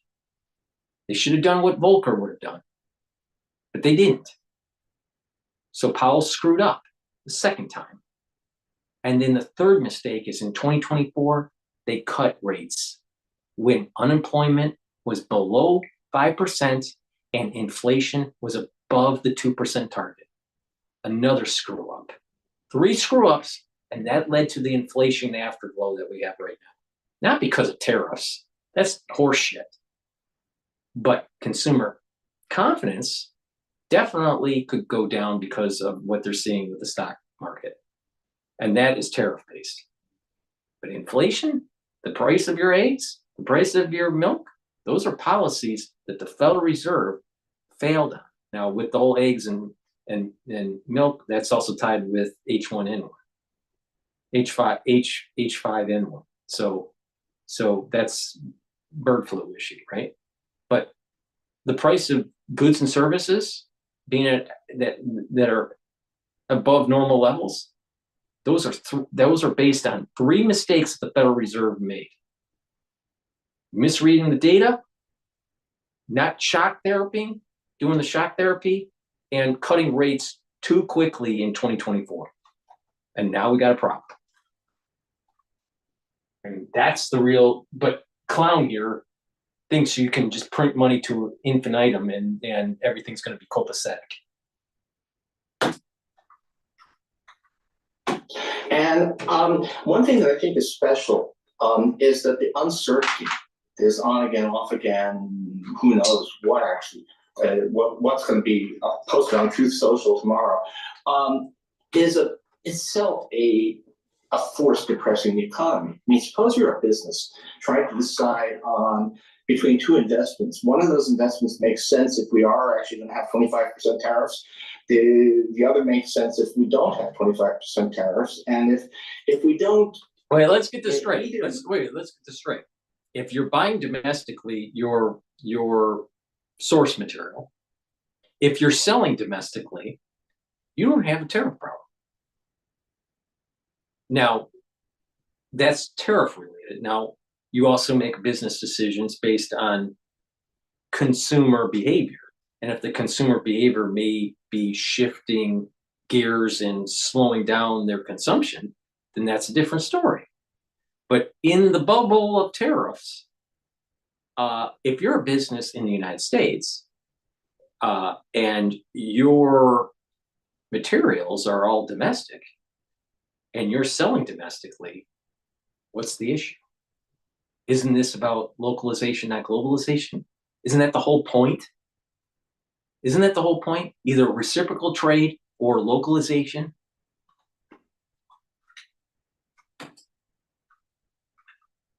There will be a big loss if you've guessed wrong. So what you probably do is you sit on your hands. You don't invest. This has got to be exerting a depressing effect on business spending, probably on consumer spending. We may not see it in the hard data yet, but we've talked endlessly about uncertainty as a possible drag on economic activity. And Krugman, I think, wants you to buy spatulas at Walmart and not at your local mom and pop shop where you're helping the local economy. Just keep the Walmart family, $450 billion rich. They're completely off the charts now. It's never been nothing, except, the worst of the pandemic. But we're managing, things look fine. Unemployment is low. Inflation is still pretty low. But economic uncertainty is at levels normally associated with major natural disasters. Yeah, I've been hearing from business leaders it's a pause button for now, not done projects, but pause.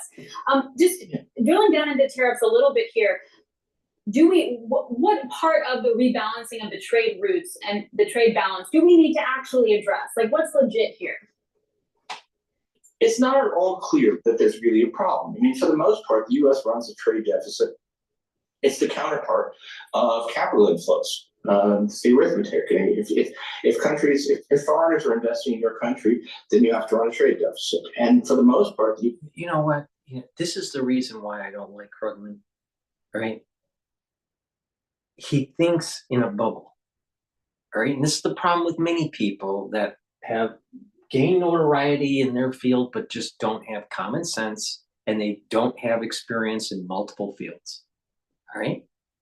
If you are destroying your manufacturing base, you do not have military prowess, nor do you have innovation. Because innovation comes through manufacturing.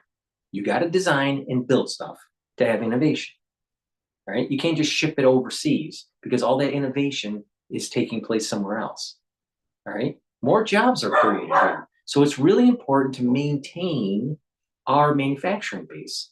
All right. So he just uses words like trade imbalance, and it doesn't matter because, you know, we have the inflows will be coming in. We purchase their goods that we should be manufacturing, but, you know, we purchase their goods, they get American dollars and they take that American dollars and buy our debt.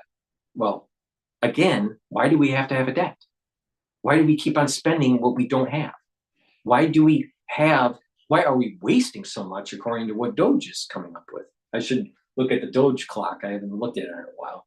You know, last I looked, it was at 109 or 110 billion, right? But the thing is that there's a lot of wasteful spending. So it's not just okay to like, well, it doesn't really matter because we're bringing in inflows and there's outflows and blah, blah, blah, and they're buying our debt. And, you know, well, the thing is that the debt keeps on rising, all right? And when we have these inflationary spikes because of a misread of the data from our Treasury Department that he went to school with, all right,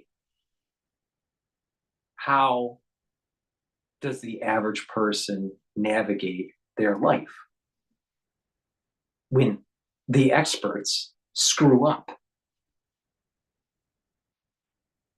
You have young kids coming out of high school or out of college.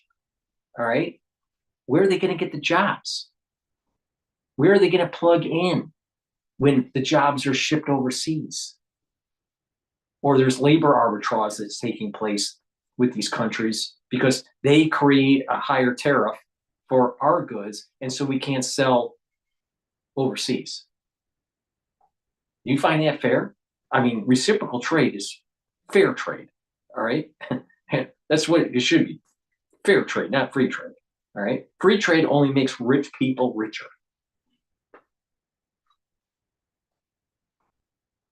But it's all Trump's fault, right? Right, Krugman? Runs a trade deficit because the rest of the world thinks America is a good place to invest. And it's not clear exactly what the issue is. We got to parse those words there. Invest in what? Treasuries?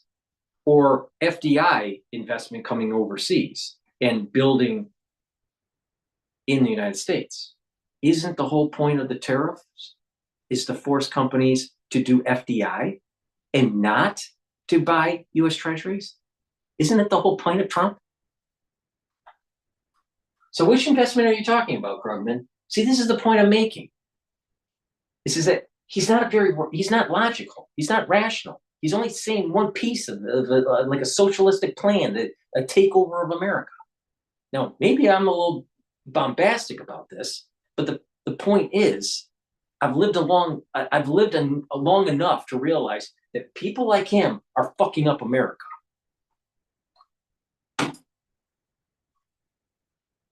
That's supposed to be resolved here. It's also not even clear that tariffs will reduce the trade deficit because other things being the same, if we import less, that will strengthen the dollar, which means that we will export less. So what they will do is they'll shrink the total amount of trade and raise costs and raise inflation, but not even necessarily do anything measurable to the trade deficit. See, that's wrong. Like every economist, they know better. On the one hand, but on the other hand, okay? On the one hand, there's the short-term effects, which is what he just said. But on the other hand, there's the long-term effects, which actually would increase the prowess of the United States manufacturing base. create economic clustering where it is a better system in the long run. So are we talking about long-term or short-term? If we're only going to deal with short-term, we're always going to be that heroin addict in the economy. We're always going to make decisions that get the quick hit. A Nobel Prize winner, and he can't give you the full spectrum of the issue.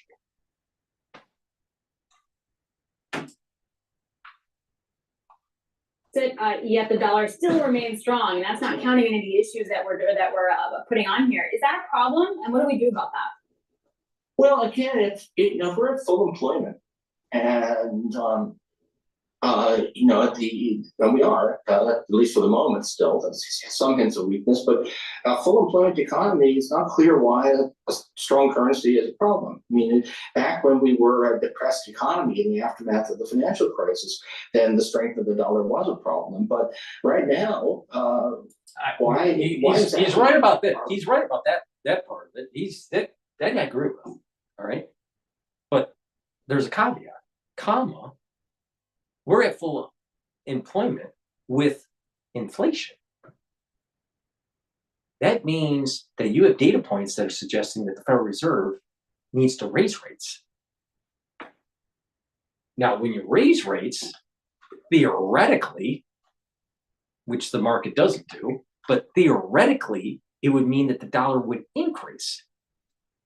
But what would also happen is that you would be increasing the actual interest payments because your treasuries, the yields are going to go up. So the whole yield curve is going to be adjusted. So the point I'm making is that you can't just look at full employment.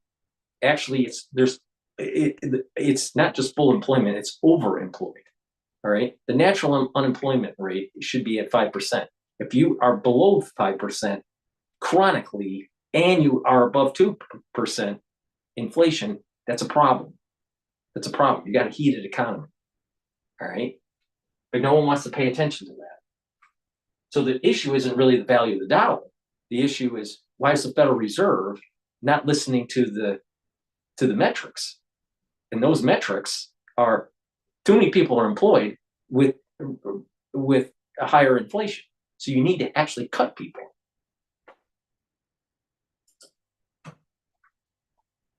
Concerned about it. I mean, it's we seem to be inventing. I mean, we seem to be inventing problems that aren't really problems. It's kind of like drug smuggling from Canada, which basically doesn't happen, and yet has become central to our trade policy apparently. So the strong dollar, yeah. I mean, there are some things we could wish. Maybe the U.S. had higher savings and didn't rely as much on foreign capital, but there's no acute issue here. How are we going to have higher savings when you have the Congress overspending, and that every year we have to have some sort of rush bill to increase the debt limit? This is the reason why I can't stand Trump.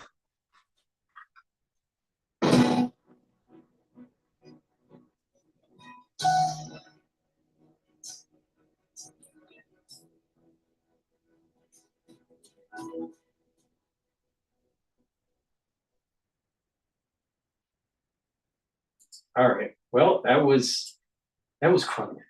All right. Wonderful. Are you impressed with his Nobel Prize in economics? I'm not. Please go to my store, the-studio-reykjavik.com. Get the Boomer Boost. This is the fourth pillar of the four-pillar protocol that I call the core. All right. So in the fourth pillar, taking Boomer Boost is going to boost up your energy levels and your metabolism. Super important. Literally, after 72 hours of taking this or earlier, you are literally going to feel the effects of taking this. All right.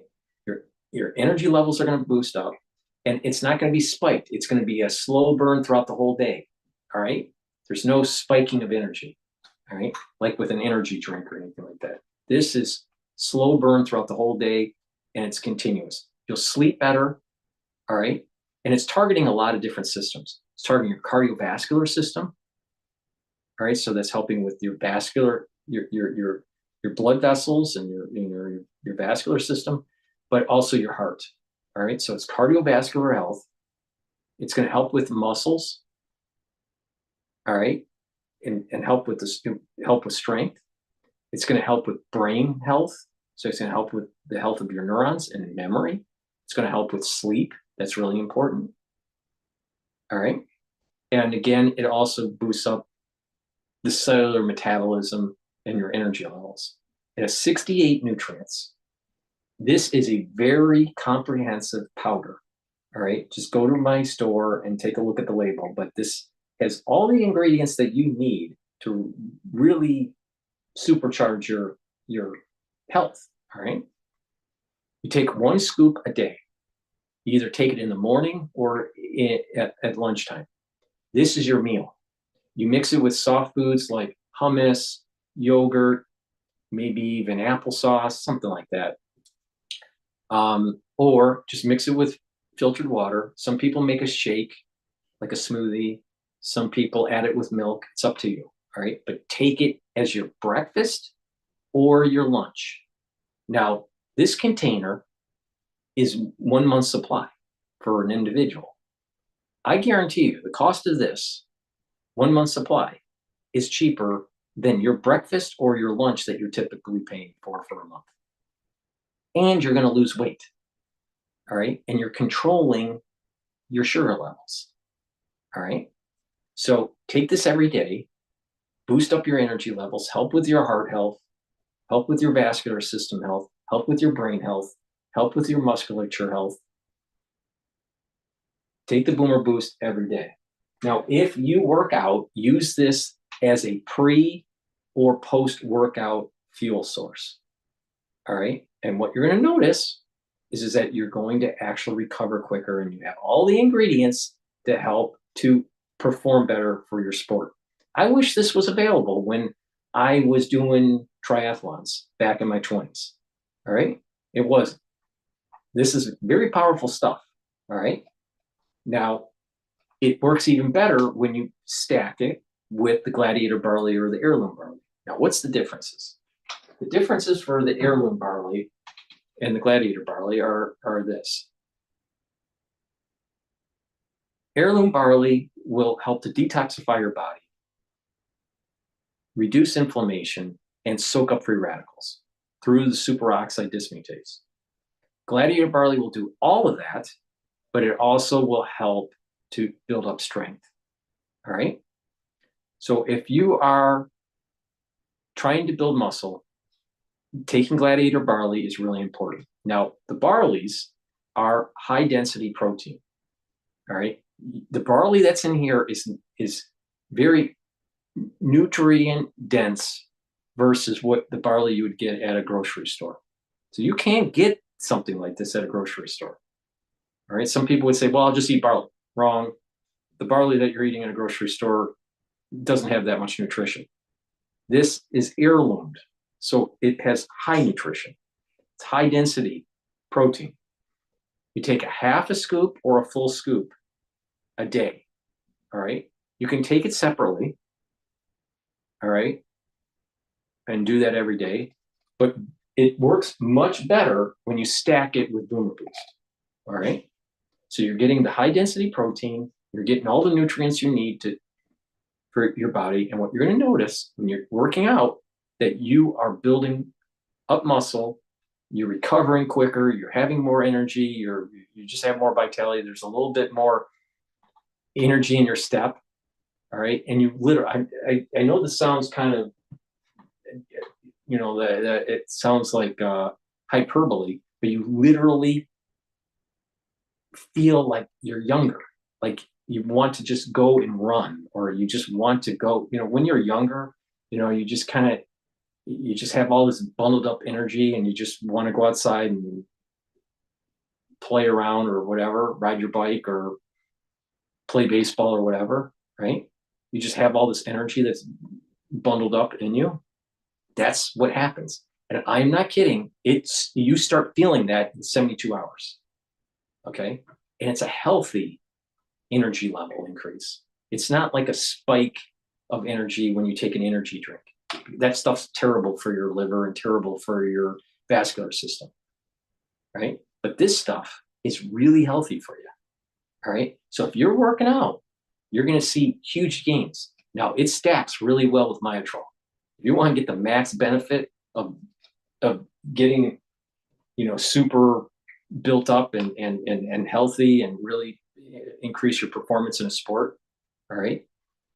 Taking the Gladiator Barley, the Boomer Boost, and the Myotrol is a great combo, all right?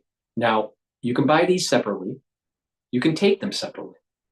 But like I said, they stack the best. And when you stack it, you're going to be losing weight and you're controlling your A1C levels. That means you're controlling diabetes, or a lot of people in the United States are borderline diabetic. So by taking this, right, proper diet, proper exercise, you're bringing down that A1C level. So you don't have to go down the path of type 2 diabetes, all right? That's not good, because with type 2 diabetes, some people have to be medicated, all right? But chronic diabetes speeds up the aging process, does damage to your vascular system, does damage to your optic nerve, does damage to your brain cells. There's lots of bad things that happen when you have diabetes, all right? So you don't want that, all right? So, and then if you're borderline diabetic, you're still aging your body quicker. Maybe not as quick as someone that's full-blown diabetic, but you're still, speeding up that aging process. And the whole point I'm talking about is slow down the aging process to let your body heal. But if you have chronic inflammation and damage because borderline diabetes, then you're aging yourself faster. And don't be surprised that you go blind. Don't be surprised that you lose a toe. Don't be surprised that you have kidney failure. Don't be surprised that you actually lose your cognitive function. I'm not joking. This is what's happening in America. So please go to my store, the-studio-reykjavik.com, get the Gladiator Barley. It's a high-density protein. It's very healthy stuff, all right? Brings down inflammation, soaks up those free radicals with superoxide dismutase, detoxifies your body, builds up strength, and it stacks really well with Boomer Boost. Now, you can get this cheaper by taking, on my store, buying the Longevity Boost box, all right? You get the Boomer Boost and your choice of Gladiator Barley or Heirloom Barley. It's cheaper to buy the combo through the Longevity Boost box on my website, the-studio-reykjavik.com. You can buy them separately on my store. That's up to you. But like I said, I want to get, these products are super healthy. They work. And when you stack it the way I tell you, boom, you get super benefits out of it. And like I said, I'm the most comprehensive on this than anybody. You just mention who it is, and I'm more comprehensive. Now, people would say, well, I could buy the products over at Boomer Products. Yeah, but Boomer Products doesn't sell C60. All right, well, I can buy C60 from the C60 store. Well, that's true, but you can't buy Boomer Products there. Well, I can just buy structural nano silver, at the structural nano silver store. Well, yeah, but you can't get C60 or Boomer Boost. Do you see the point? If you stack it the way I stack it, you take the supplements that I take, and also my own line that I've created, all right, called the Studio line, all right, but the Studio products. But the thing is that when you stack it the way I'm telling you, you are getting the full synergistic effect of what I'm doing to slow down the aging process. All right. Nobody, I'm telling you, nobody is more comprehensive on this than I am. Nobody. So please go to my store, the-studio-reykjavik.com. And where else are you going to get such great op-ed content on YouTube? All right. So thank you for listening. For the ones that have been listening and participating on X Spaces, I greatly appreciate it. It's getting late. It's now 12:13. And if I'm going to follow my protocol for anti-aging, I need proper sleep. So thank you for listening. Stay tuned for the next broadcast tomorrow. Have a good night. Thank you. Bye-bye.